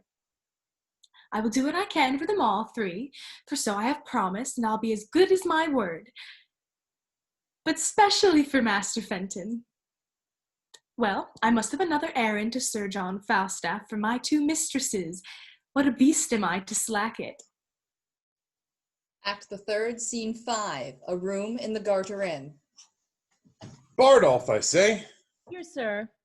Go fetch me a quart of sack. Put a toast in it. Have I lived to be carried in a basket and to be thrown in the Thames like a barrel of butcher's offal? Well, if I be served such another trick, I'll have my brains ta'en out and buttered and give them to a dog for a New Year's gift. The rogues slighted me into the river with as little remorse as they would have drowned a blind bitch's puppies, 15 of the litter. and you may know by my size that I have a kind of alacrity in sinking. If the bottom were as deep as hell, I should down. I had been drowned, but that the shore was shelvy and shallow, a death that I abhor, for the water swells a man, and what a thing should I have been when I had been swelled? I should have been a mountain of money. Here's Mistress Quickly, sir, to speak with you. Come, let me pour in some sack to the Thames water, for my belly's as cold as if I had swallowed snowballs for pills to cool the rains. Call her in. Come in, woman. By your leave, I cry you mercy. Give your worship good morrow. Take away these chalices. Go brew me a puddle of sack, finely. With eggs, sir? Simple of itself. I'll no pull its sperm in my brewage. How now? Marry, sir, I come to your worship from Mistress Ford. Mistress Ford? I have had Ford enough. I was thrown into the Ford. I have my belly full of Ford. Alas the day. Good heart, that was not her fault. She does so take on with her men, they mistook their erection. So did I mine, to build upon a foolish woman's promise. Well, she laments, sir, for it, that it would yearn your heart to see it. Her husband goes this morning a-birding. She desires you once more to come to her between 8 and 9. I must carry her word quickly. She'll make you amends, I warrant you. Well, I will visit her. Tell her so, and bid her think what a man is. Let her consider his frailty, and then judge of my merit. I will tell her. Do so. Between 9 and 10, sayest thou? 8 and 9, sir. Well, begone. I will not miss her. Peace be with you, sir. I marvel I hear not of Master Brooke. He sent me word to stay within. I like his money well. Oh, here he comes. God bless you, sir. Now, Master Brooke, you come to know what hath passed between me and Ford's wife? Oh, it's that indeed, Sir John, is my business. Master Brooke, I will not lie to you. I was at her house the hour she appointed me. And sped you, sir? Very ill-favoredly, Master Brooke. Well, how so, sir? Did she change her determination? No, Master Brooke, but the Peking Cornuto, her husband, Master Brooke, dwelling in a continual alarm of jealousy, comes me in the instant of our encounter, after we had embraced, kissed, protested, and, as it were, spoke the prologue of our comedy. And at his heels a rabble of his companions, thither provoked and instigated by his distemper, and forsooth to search his house for his wife's love. What? While you were there? While I was there. And did he search for you and could not find you? You shall hear. As good luck would have it, comes in one Mistress Page, gives intelligence of Ford's approach, and in her invention, and Ford's wife's distraction, they conveyed me into a buck basket. A buck basket? By the Lord, a buck basket! Rams me in with foul shirts and smocks, socks, foul stockings, greasy napkins. That, Master Brooke, there was the rankest compound of villainous smell that ever offended nostril. How long lay you there? Nay, you shall hear, Master Brooke, what I have suffered to bring this woman to evil for your good. Being thus crammed in the basket, a couple of Ford's knaves, his hinds, were called forth by their mistress to carry me in the name of foul clothes to Datchet Lane. They took me on their shoulders, met the jealous knave their master in the door, who asked them once or twice what they had in their basket. I quaked for fear lest the lunatic knave would have searched it. But fate, ordaining he should be a cuckold, held his hand. Well, on went he for a search, and away went I for foul clothes. But mark the sequel, Master Brooke. I suffered the pangs of 3 several deaths. First, an intolerable fright to be detected with a jealous rotten bellwether. Next, to be compassed like a good bilbo in the circumference of a peck, hilts to point, heel to head. And then to be stopped in like a strong distillation with stinking clothes that fretted in their own grease. Think of that, a man of my kidney. Think of that am as subject to heat as butter, a man of continual dissolution and thaw. It was a miracle to escape suffocation. And in the height of this bath, when I was more than half stewed in grease like a Dutch dish, to be thrown into the Thames and cooled glowing hot in that surge like a horseshoe. Think of that, hissing hot. Think of that, Master Brooke. Oh, in good sadness, I'm sorry that for my sake you have suffered all of this. But my suit then is desperate. You'll undertake her no more? Master Brooke, I will be thrown into Etna as I have been into Thames, ere I will leave her thus. Her husband is this morning gone a-birding. I have received from her another embassy of meeting. 'Twixt 8 and 9 is the hour, Master Brooke. 'Tis past 8 already, sir. Is it? I will then address me to my appointment. Come to me at your convenient leisure, and you shall know how I speed, and the conclusion shall be crowned with your enjoying her. Adieu. You shall have her, Master Brooke. Master Brooke, you shall cuckold Ford.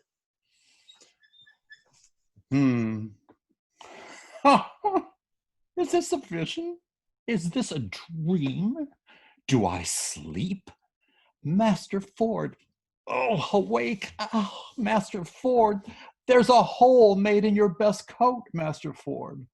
This 'tis to be married. This 'tis to have linen and butt baskets. Well, I will proclaim myself what I am. I will now take the lecher. He is at my house. He cannot escape me. 'Tis impossible he should. He cannot creep into a halfpenny purse, nor into a pepper box, but lest the devil that guides him should aid him, I will search in possible places. Though what I am I cannot avoid, yet to be what I would not shall make me tame. If I have horns to make one mad, let the proverb go with me. I'll be horn mad. Act the 4th, Scene 1, a street. Is he at Master Ford's already, thinkest thou? Sure he is, by this or will be presently. But truly, he is very courageous mad about his throwing into the water. Mistress Ford desires you to come suddenly. I'll be with her by and by. I'll but bring my young man here to school. Oh, look where his master comes. 'Tis a playing day, I see.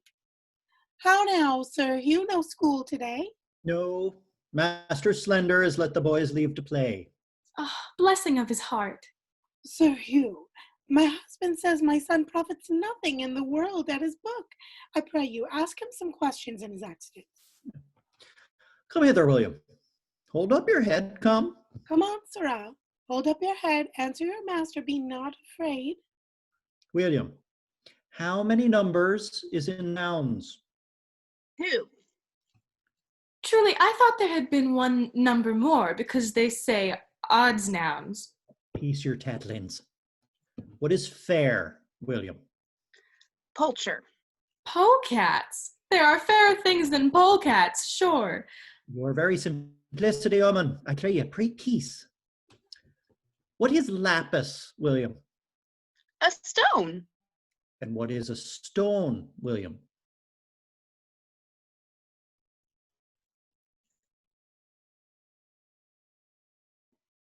Uh-oh. Oh, she's frozen. A pebble. Oh, there she goes. No, it is lapis, I pray you. Remember in your praying. Lapis. That is good, William. What is he, William, that does lend articles? Articles are borrowed of the pronoun and be thus declined. Singularitar, nominativo, hic, hac, hoc. Nominativo, hig, hag, hog, pray you, Mark. Genitivo, hujus. Well, now what's your accusative case? Accusativo, hink. I pray you, have your remembrance, child. Accusative, hung, hang, hog. Oh, hang hog is Latin for bacon, I warrant you. Leave your prattle, woman. What is the vocative case, William? O vocativo o. Remember, William, vocative is carrot. And that's a good root. Woman, forbear. Peace. What is your genitive case plural, William? Genitive case? Hey. Genitivo, horum, harum, horum. Vengeance of Jenny's case, fie on her. Never name her child if she be a whore. For shame, woman. You do ill to teach the child such words. He teaches him to hick and to hack, which they'll do fast enough of themselves, and to call whorum, fie upon you. Woman, art thou lunatics? Have thou no understandings for thy cases and the numbers of the genders? Thou art as foolish Christian creatures as I would desires. Prithee, hold thy peace. Show me now, William, some declensions of your pronouns. Forsooth, I have forgot. It is qui, que, quad. If you forget your quis, and your quads, you must be preaches. And I go and play now. Go. He is a better scholar than I thought he was. Yeah, he is a good sprag memory. Farewell, Mistress Page. Adieu, good Sir Hugh. We'll get you home, boy. Come, we stay too long. Act the 4th, Scene 2, a room in Ford's house. Mistress Ford, your sorrow hath eaten up my sufferance. I see you are as obsequious in your love, and I profess requital to a hair's breadth, not only Mistress Ford in the simple office of love, but in all the accoutrement, compliment, and ceremony of it. But are you sure of your husband now? He's a birding, sweet Sir John. What ho, Gossip Ford, what ho? Step into the chambers, Sir John.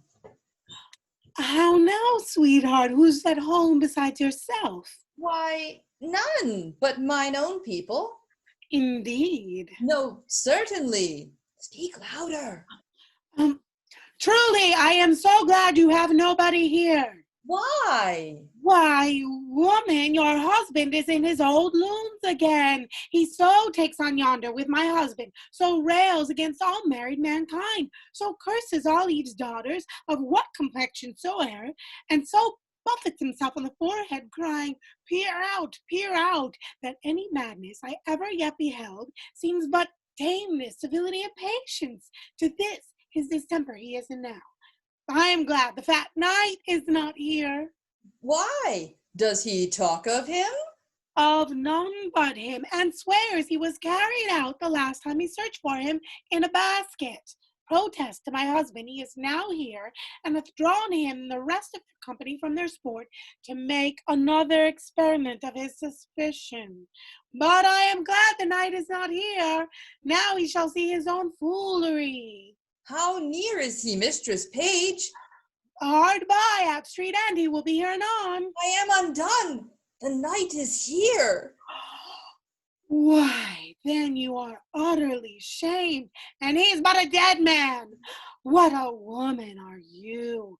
Away with him, a better shame than murder. Which way should he go? How shall I bestow him? Shall I put him into the basket No! again? No! There'll come no more of the basket. May I not go out ere he come? Alas, 3 of Master Ford's brothers will watch the door with pistols, that none shall issue out. Otherwise you might slip away ere he came.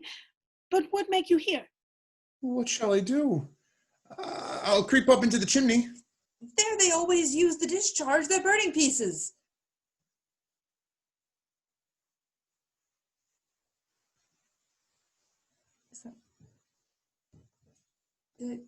There they always use to discharge their burning pieces. Is there another line there? Maybe we have a different version. Sorry, we're using the Yale. What's your next line, please? I've got you doing creep into the kiln hole. Ah, I have you doing creep into the kiln hole. Indeed. Creep into the kiln hole. Where is it? He will seek there, on my word. Neither press, coffer, chest, trunk, well, vault. But he hath an abstract for the remembrance of such places, and goes to them by his note. There is no hiding you in the house. I'll go out then. Oh, if you go out in your own semblance, you die, Sir John, unless you go out disguised. How might we disguise him? Alas the day, I know not. There's no woman's gown big enough for him, otherwise he might put on a hat, a muffler, and a kerchief, and so escape. Good hearts, devise something. Any extremity rather than a mischief. My maid's aunt, the fat woman of Brainford, has a gown above. Oh, my word, it will serve him. She's as big as he is. And there's her thrummed hat and her muffler, too. Run up, Sir John. Oh, go, sweet Sir John. Mistress Page and I will look for some linen for your head. Oh, quick, we'll come dress you straight. Put on the gown a while. I would my husband would meet him in this shape. He cannot abide the old woman of Brainford. He swears she's a witch, forbade her my house, and hath threatened to beat her. Oh, heaven guide him to thy husband's cudgel, and the devil guide his cudgel afterwards. But is my husband coming? In good sadness is he, and talks of the basket too, howsoever he hath had the intelligence. We'll try that, for I'll appoint my men to carry the basket again, to meet him at the door with it, as they did last time. Nay, but he'll be here presently. Let's go dress him like the witch of Brentford. I'll first direct my men what they shall do with the basket. Go up, I'll bring linen for him straight. Hang him, this honest varlet. We cannot misuse him enough. We'll leave a proof by that which we will do. Wives may be merry and yet honest too. We do not act that often jest and laugh. 'Tis old but true, still swine eat all the draught. Go, sirs, take the basket again on your shoulders. Your master is hard at door. If he bid you to set it down, obey him quickly. Dispatch. Patricia, can you take first servant? And Mike, can you take second servant? Come, take it up. Pray heaven it be not full of night again. I hope not. I had as lief bear so much lead. Aye, but if it proves true, Master Page, have you any way then to unfool me again? Set down the basket. Villain! Somebody call my wife. Youth in a basket! Oh, you panderly rascals! There's a knot, a gang, a pack, a conspiracy against me. Now shall the devil be shamed! What wife, I say? Come forth! Behold what honest clothes you send forth to bleaching!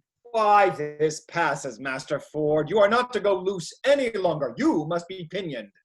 This is lunatics. This is mad as a mad dog. Indeed, Master Ford, this is not well indeed. So say I too, sir. Come hither, Mistress Ford. Mistress Ford, the honest woman, the modest wife, the virtuous creature that hath the jealous fool to her husband. I suspect without cause, mistress, do I? Heaven be my witness you do, if you suspect me in any dishonesty. Well said, brazen face. Hold it out. Come forth, sirrah! This passes. Are you not ashamed? Let those alone. I shall find you anon. 'Tis unreasonable. Will you take up your wife's clothes? Come away. Empty the basket, I say! Why, man, why? Master Page, as I am a man, there was one conveyed out of my house yesterday in this basket. Why may not he be there again? In my house, I am sure he is. My intelligence is true. My jealousy is reasonable. Pluck me out of the linen. If you find a man, there he shall die a flea's death. Here's no man. By my fidelity, this is not well, Master Ford. This wrongs you. Master Ford, you must pray, and you must not follow the imaginations of your own heart. This is jealousies. Well, he's not here I seek for. No, nor nowhere else but in your brain. help to search my house this one time. If I find not what I seek, show no color from my extremity. Let me forever be your table sport. Let them say of me, as jealous as Ford. Chat searched a hollow walnut for his wife Lehman. Satisfy me once more, one more search with me. What ho, Mistress Page! Come you and the old woman down. My husband will come into the chamber. What old woman? What old woman that? Why, it is my maid's aunt of Rainford. A witch! A queen! An old cousining queen! Have I not forbid her in my house? She comes of errands, and does she? We are simple men. We do not know what's brought to pass under the profession of fortune-telling. She works by charms, by spells, by the figure, and such daubry as this is beyond our element. We know nothing. Come down, you witch, you hag, you come down, I say. Nay, good, sweet husband, good gentleman, let him not strike the old woman. Come, Mother Pratt, come, give me your hand. I'll prat her. One of my, out of my door, you witch, you hag, you baggage, you polecat, you runyon. Out, I'll conjure you, I'll fortune tell you. Are you not ashamed? I think you have killed the poor woman. Nay, he will do it. 'Tis a goodly credit for you. Hang her, witch. By the yea and no, I think the omen is a witch indeed. I like not when an omen has a great beard.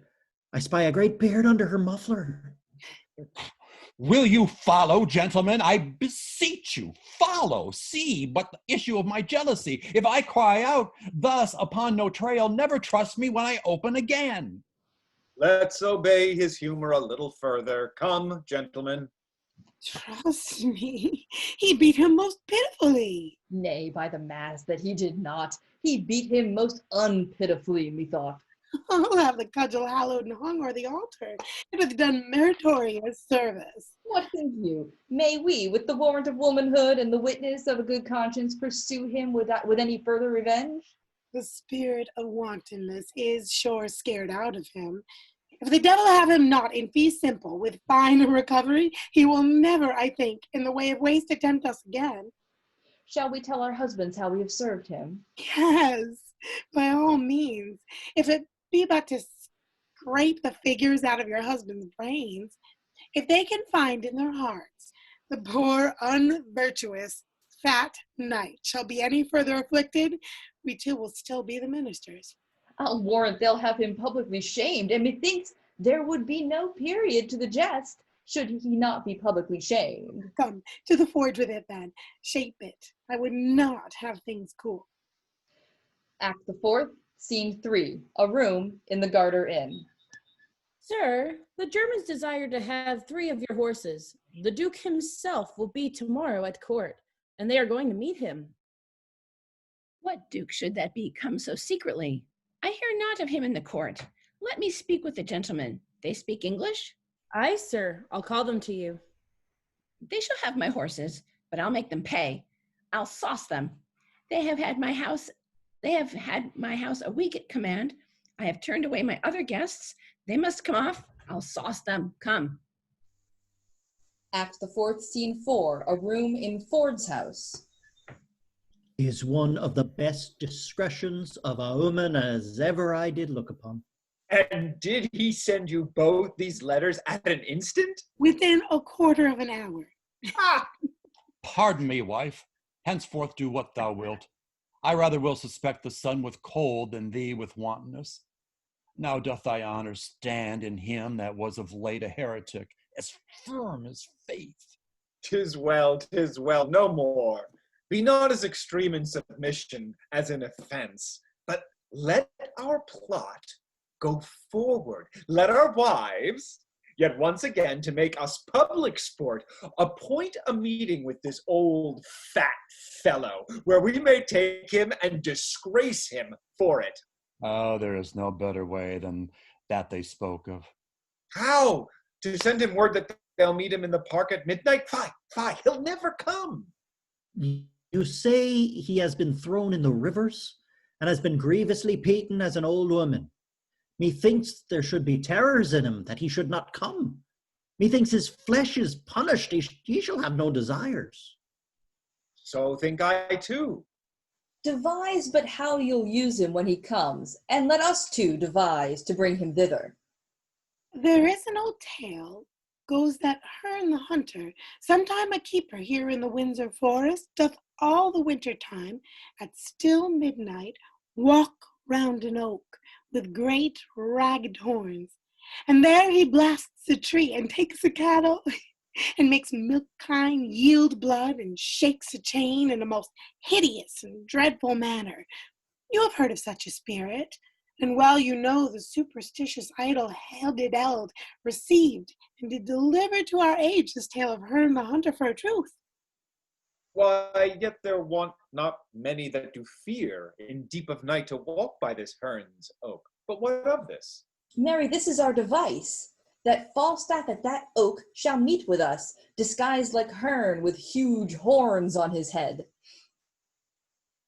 Well, let it not be doubted, but he'll come, and in this shape, when you have brought him thither, what shall be done with him? What is your plot? That likewise we have thought upon, and thus.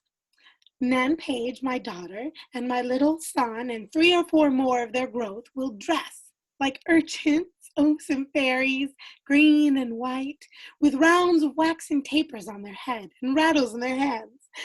Upon a sudden, as Falstaff, she, and I are newly met, let them from forth a soplet rush at once with some diffused song. Upon their sight, we too, in great amazedness, will fly, then let them all encircle him about, and fairy-like, to pinch the unclean knight, and ask him why that hour of fairy revel in their so sacred paths he dares to tread and she profane.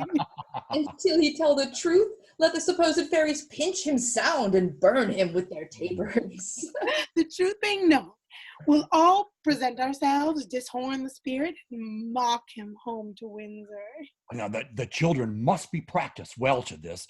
They'll ne'er do it.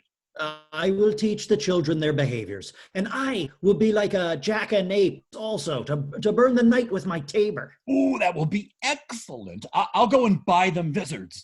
My Nan shall be the queen of all the fairies, finely attired in a robe of white.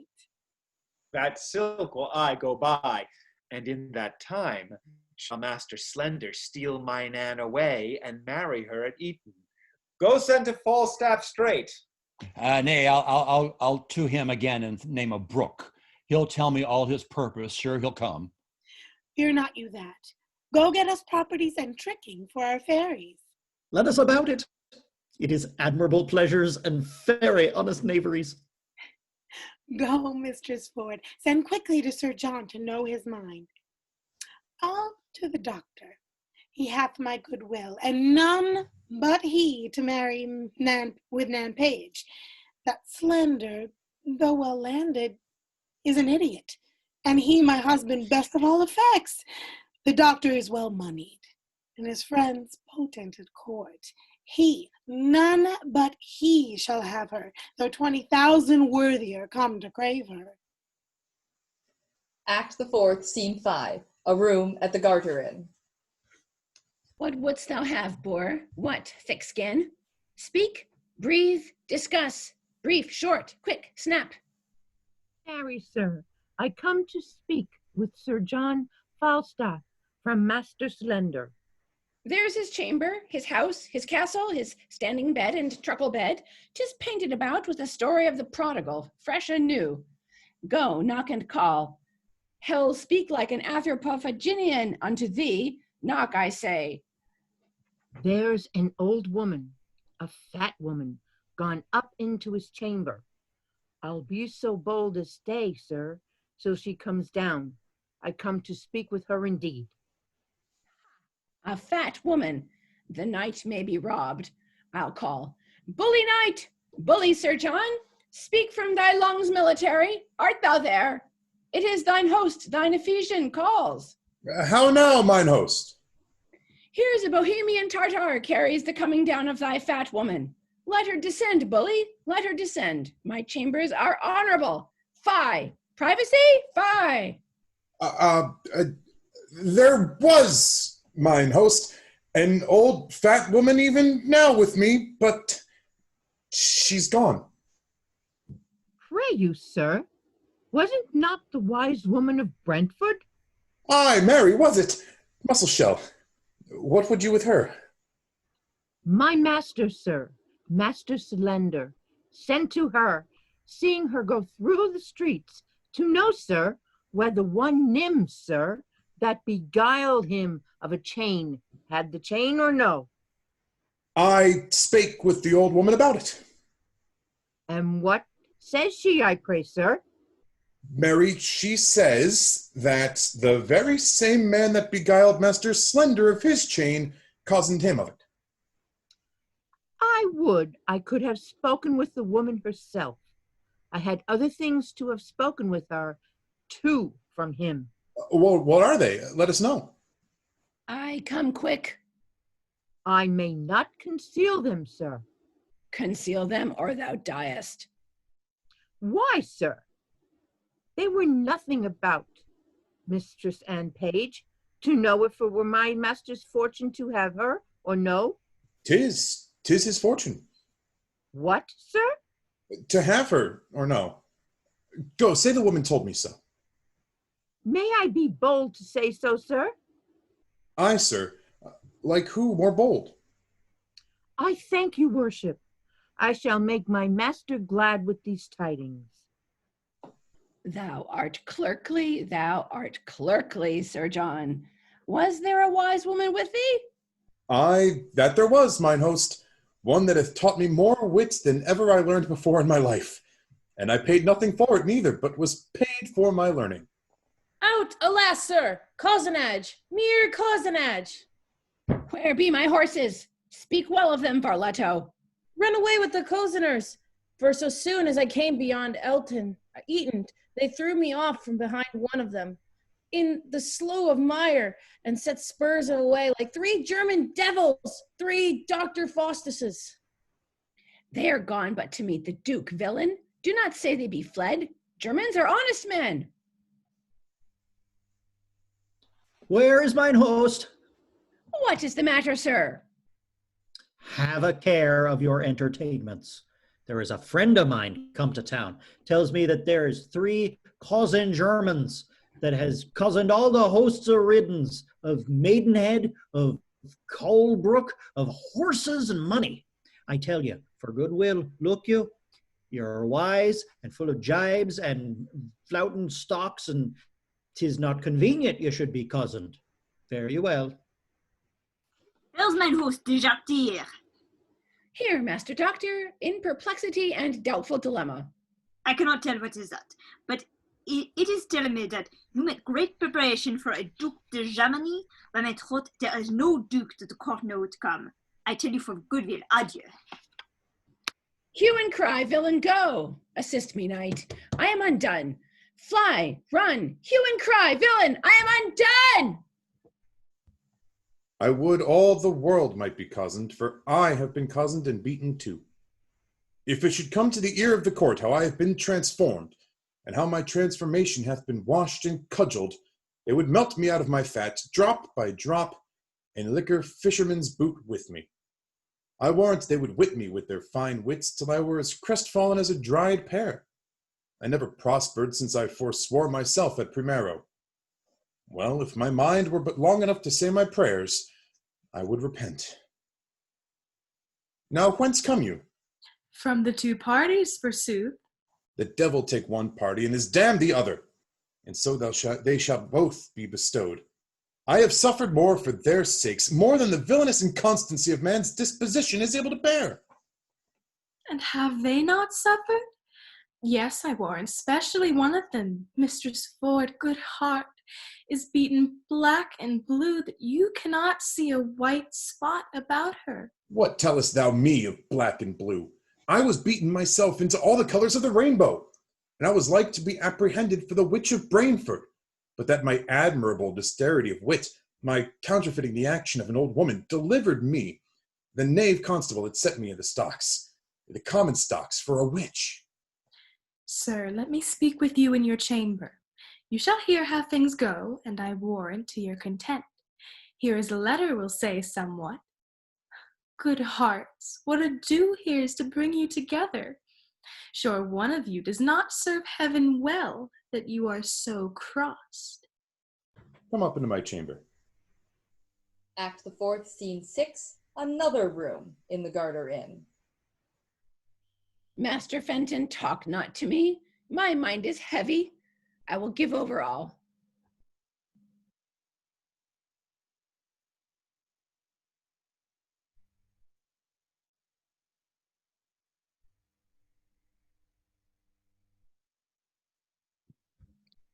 I'm so sorry, guys. Yet hear me speak. Assist me in my purpose, and as I am a gentleman, I'll give thee 100 pound in gold more than your loss. I will hear you, Master Fenton, and I will at the least keep your counsel. From time to time, I have acquainted you with the dear love I bear to fair Anne Page, who mutually hath answered my affection, so far forth as herself might be her chooser, even to my wish. I have a letter from her of such contents as you will wonder at, the mirth whereof so larded with my matter, that neither singly can be manifested without the show of both. Fat Falstaff hath a great scene. The image of the jest I'll show you here at large. Hark, good mine host. Tonight at Herne's Oak, just twixt 12 and 1, must my sweet Nan present the fairy queen. The purpose why is here, in which disguise, while other jests are something rank on foot, her father hath commended her to slip away with Slender, and with him at Eton immediately to marry. She hath consented. Now, sir, her mother, ever strong against that match, and firm for Dr. Caius, hath appointed that he shall likewise shuffle her away, while other sports are tasking of their minds, and at the deanery, where a priest attends, straight marry her. To this her mother's plots, she seemingly obedient likewise hath made promise to the doctor. Now, thus it rests. Her father means she shall be all in white, and in that habit, when Slender sees his time to take her by the hand and bid her go, she shall go with him. Her mother hath intended the better to denote her to the doctor, for they must all be masked and visited, that quaint in green she shall be loose in robe, with ribbons pendant, flaring about her head. And when the doctor spies his vantage ripe, to pinch her by the hand, and on that token, the maid hath given consent to go with him. Which means she to deceive father or mother? Both, my good host, to go along with me. And here it rests that you'll procure the vicar to stay for me at church twixt 12 and 1, and in the lawful name of marrying, to give our hearts united ceremony. Well, husband your device. I'll to the vicar. Bring you the maid. You shall not lack a priest. So shall I evermore be bound to thee. Besides, I'll make a present recompense. Act the 5th, Scene 1, a room in the Garter Inn. Prithee, no more prattling. Go. I'll hold. This is the 3rd time. I hope good luck lies in odd numbers. Away, go. They say there is divinity in odd numbers, either in nativity, chance, or death. Away. I'll provide you a chain, and I'll do what I can to get you a pair of horns. Away, I say, time wears. Hold up your head and mince. How now, Master Brooke? Master Brooke, the matter will be known tonight or never. Be you in the park about midnight at Herne's Oak, and you shall see wonders. Went you not to her yesterday, sir, as you told me you had appointed? I went to her, Master Brooke, as you see, like a poor old man. But I came from her, Master Brooke, like a poor old woman.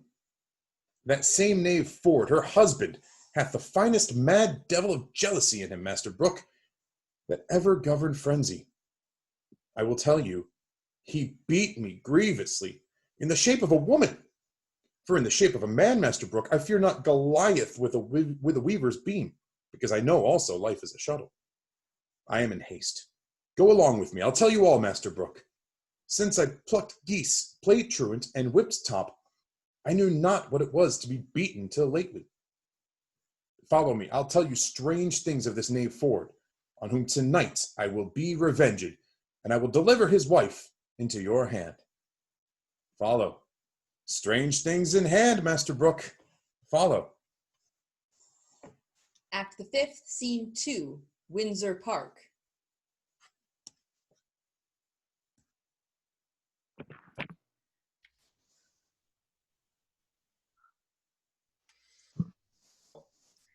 Come, come, we'll couch in the castle ditch till we see the light of our fairies. Remember, son Slender, my daughter? Aye, forsooth. I spoke with her, and we have a nay word how to know one another. I come to her in white and cry, Mum. She cries, Budget, and by that we know one another. That's good too, but what needs either your mum or her budget? The way will decipher her well enough. It hath struck 10 o'clock. The night is dark. Light and spirits will become it well. Heaven prosper our sport. No man means evil but the devil, and we shall know him by his horns. Let's away. Follow me. Act the 5th, Scene 3, a street leading to the park. Master Doctor, my daughter is in green. When you see her time, take her by the band, away with her to the deanery, and dispatch it quickly. Go before into the park. We two must go together. You know what they have to do. Adieu. Fare you well, sir. My husband will not rejoice so much at the abuse of Falstaff as he will chafe at the doctor is marrying my daughter, but 'tis no matter. Better a little chiding than a great deal of heartbreak. Where is Nan now and her troop of fairies, and the Welsh devil Hugh?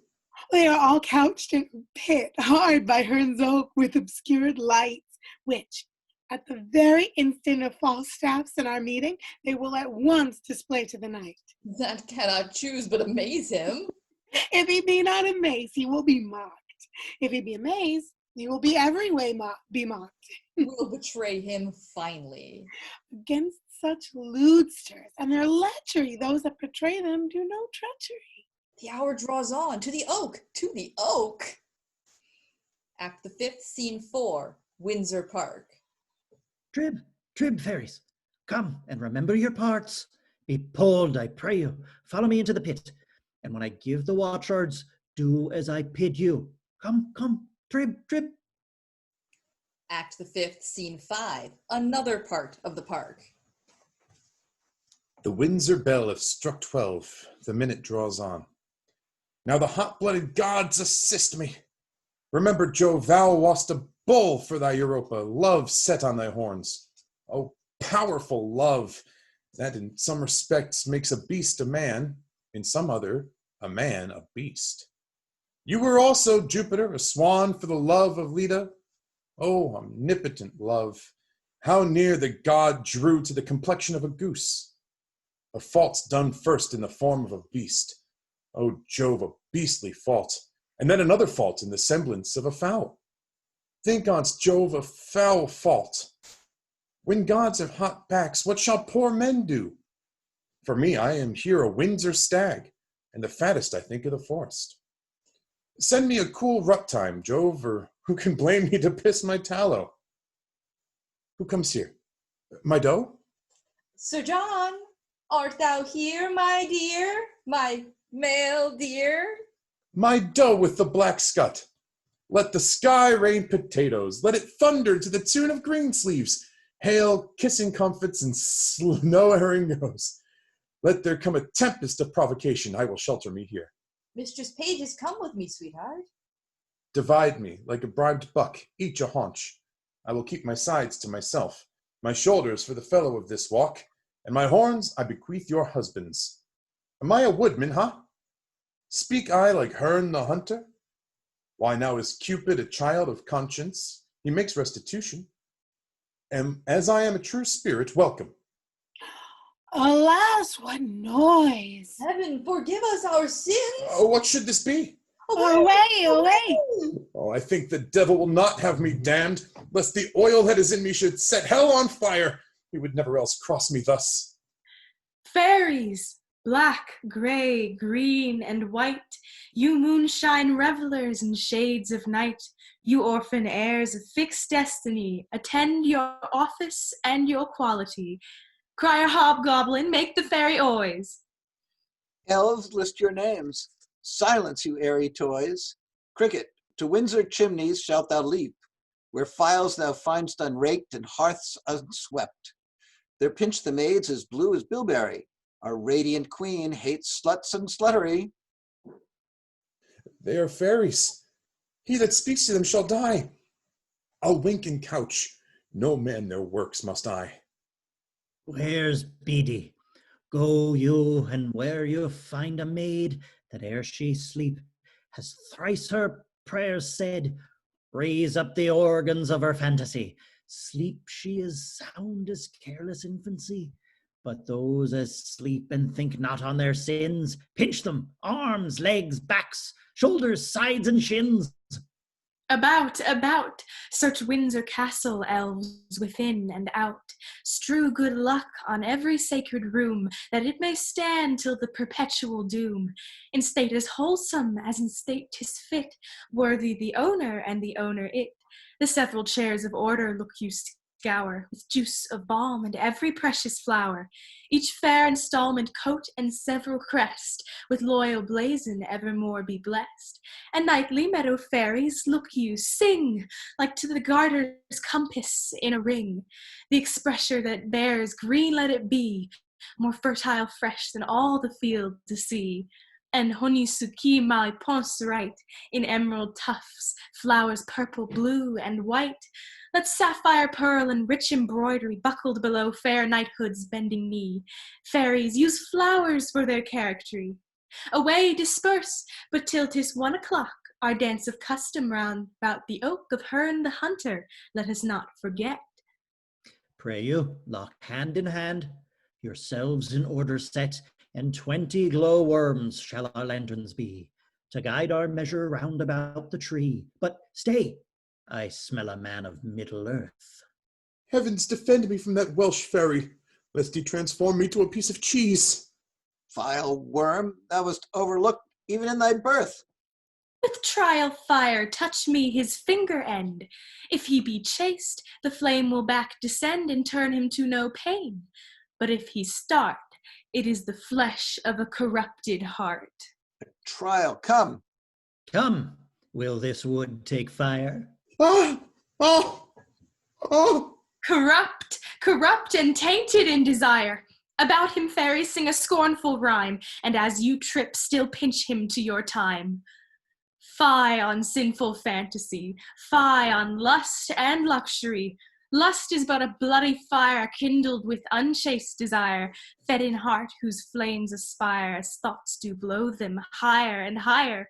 Pinch him, fairies, mutually, pinch him for his villainy, pinch him and burn him and turn him about, till candles and starlight and moonshine be out.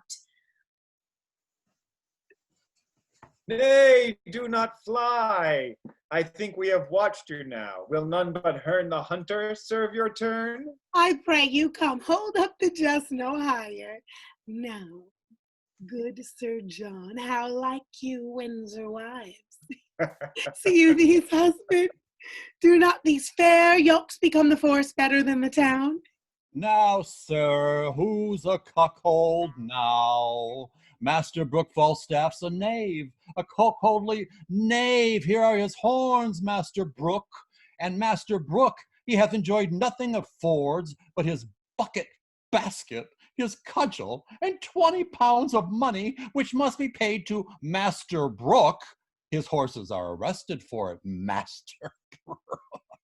Sir John, we have had ill luck. We could never meet. I will never take you for my love again, but I will always count you my dear.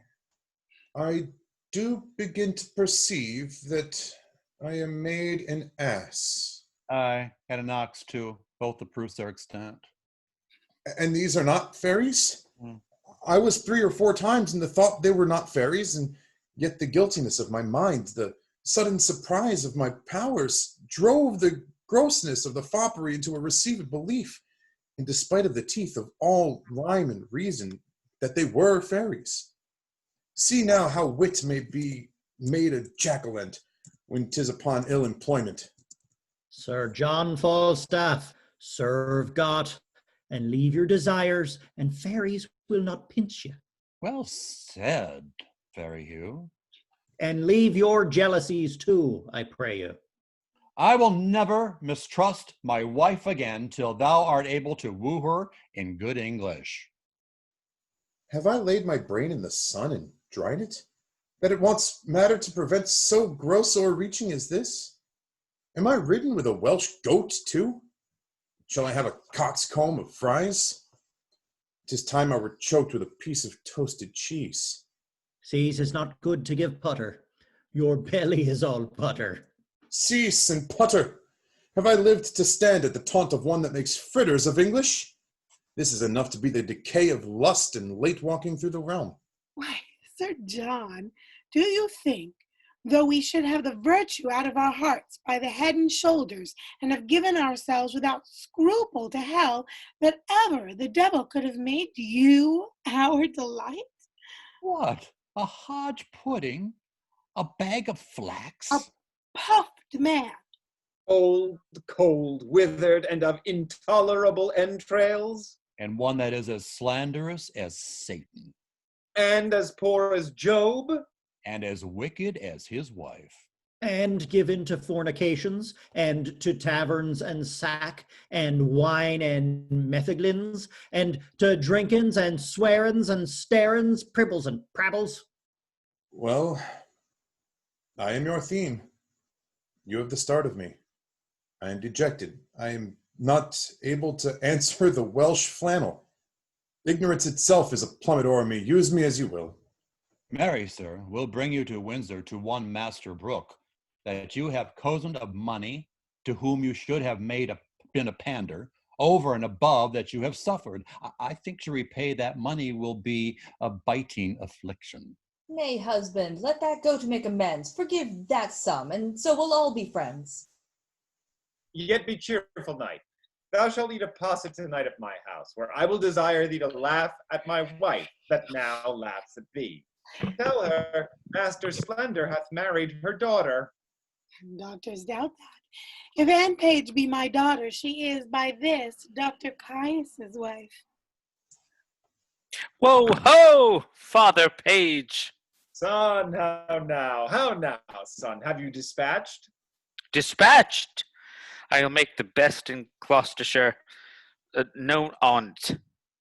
Would I were hanged, la, else. Of what, son? I came yonder at Eton to marry Mistress Anne Page, and she's a great lubberly boy. If it had not been in the church, I would have swinged him, or he should have swinged me. If I did not think that I had been Anne Page, would I might never stir, and 'tis a postmaster's boy. Upon my life, then, you took the wrong. What need you tell me that? I think so, when I took a boy for a girl. If I had been married to him, for all he was in woman's apparel, I would not have had him. Why, this is your own folly. Did not I tell you how you should know my daughter by her garments? I went to her in white, and cried, Mum, and she cried, Budget, as Anne and I had appointed, and yet it was not Anne, but a postmaster's boy. Good George, be not angry. I knew of your purpose. Turned my daughter into green, and indeed she's now with the doctor at the deanery, and they're married. Where is Mistress Page? By gare, I am cozened. I am married a garçon, a boy, a paysan. By gare, a boy. It is not Anne Page. By gare, I am cozened. Why? Did you take her in green? I, by gare, and 'tis a boy. By gare, I'll raise all Windsor. This is strange. Who hath got the right Anne? My heart misgives me. Here comes Master Fenton. How now, Master Fenton? Pardon, good father, good my mother, pardon. Now, mistress, how chance you went not with Master Slender? Why went you not with Master Doctor, maid? To amaze her, hear the truth of it. You would have married her most shamefully, where there was no proportion held in love. The truth is, she and I, long since contracted, are now so sure that nothing can dissolve us.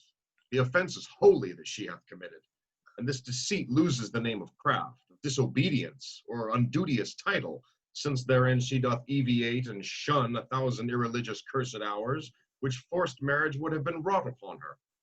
Stand not amazed, here is no remedy. In love the heavens themselves do guide the state. Money buys lands, and wives are sold by fate. I am glad, though you have ta'en a special stand to strike at me, that your arrow hath glanced. Well, what remedy? Fenton, heaven give thee joy. What cannot be eschewed must be embraced. When night dogs run, all sorts of deer are chased. Well, I will muse no further, Master Fenton. Heaven give you many, many merry days. Good husband, let us everyone go home and laugh this sport o'er by a country fire, Sir John and all. Let it be so, Sir John. To Master Brooke you yet shall hold your word. For tonight, he shall lie with Mistress Ford. Actors, if you could unmute your microphones all at once for me, and then as I run through your names, please feel free to make some sound so that you come to the fore and we can do our curtain call. As Fenton, Neil. As Shallow, Michelle. Good night. As Slender, Rick. Hello. Thank you, everyone. As Ford, John. Hello, everybody. Thank you for coming tonight. As Page, Rich. Thank you, everyone. Good night. As Sir Hugh Evans, Joe. Hello. Thank you for watching. As Dr. Caius, Vera. Hello, thank you. As the host of the Garter Inn, Wendy. Good night and thank you, Bully. As Bardolph, Patricia. Thank you guys so much. As Pistol, Chris. Thanks very much. Good night. As Nim, Mike. Woohoo! Thanks. As Simple, Angela. Hi, and thank you. As Mistress Page, Tamara. Hi, everybody. Thank you so much. I love you, cast. Stay on after we go off Facebook, please, so we can celebrate together. Of course. As Ann Page, Molly. Thank you, everybody. Have a good night. As Mistress Quickly, Rebecca. Thank you. Have a wonderful night. In a handful of roles, Liz. Thanks, everyone. Is Vicky still online with us? Vicky as Mistress Ford? No. No, We love her. And as Falstaff, Kevin. Hey, thank you so much. Thank you all so much for joining us tonight. And please, if you have a chance and the ability, make a donation to the center. There are links above and below. It is the theater home of many people involved in this production, and we appreciate your generosity. Thank you so much, and good night. Thanks, everybody. Bye.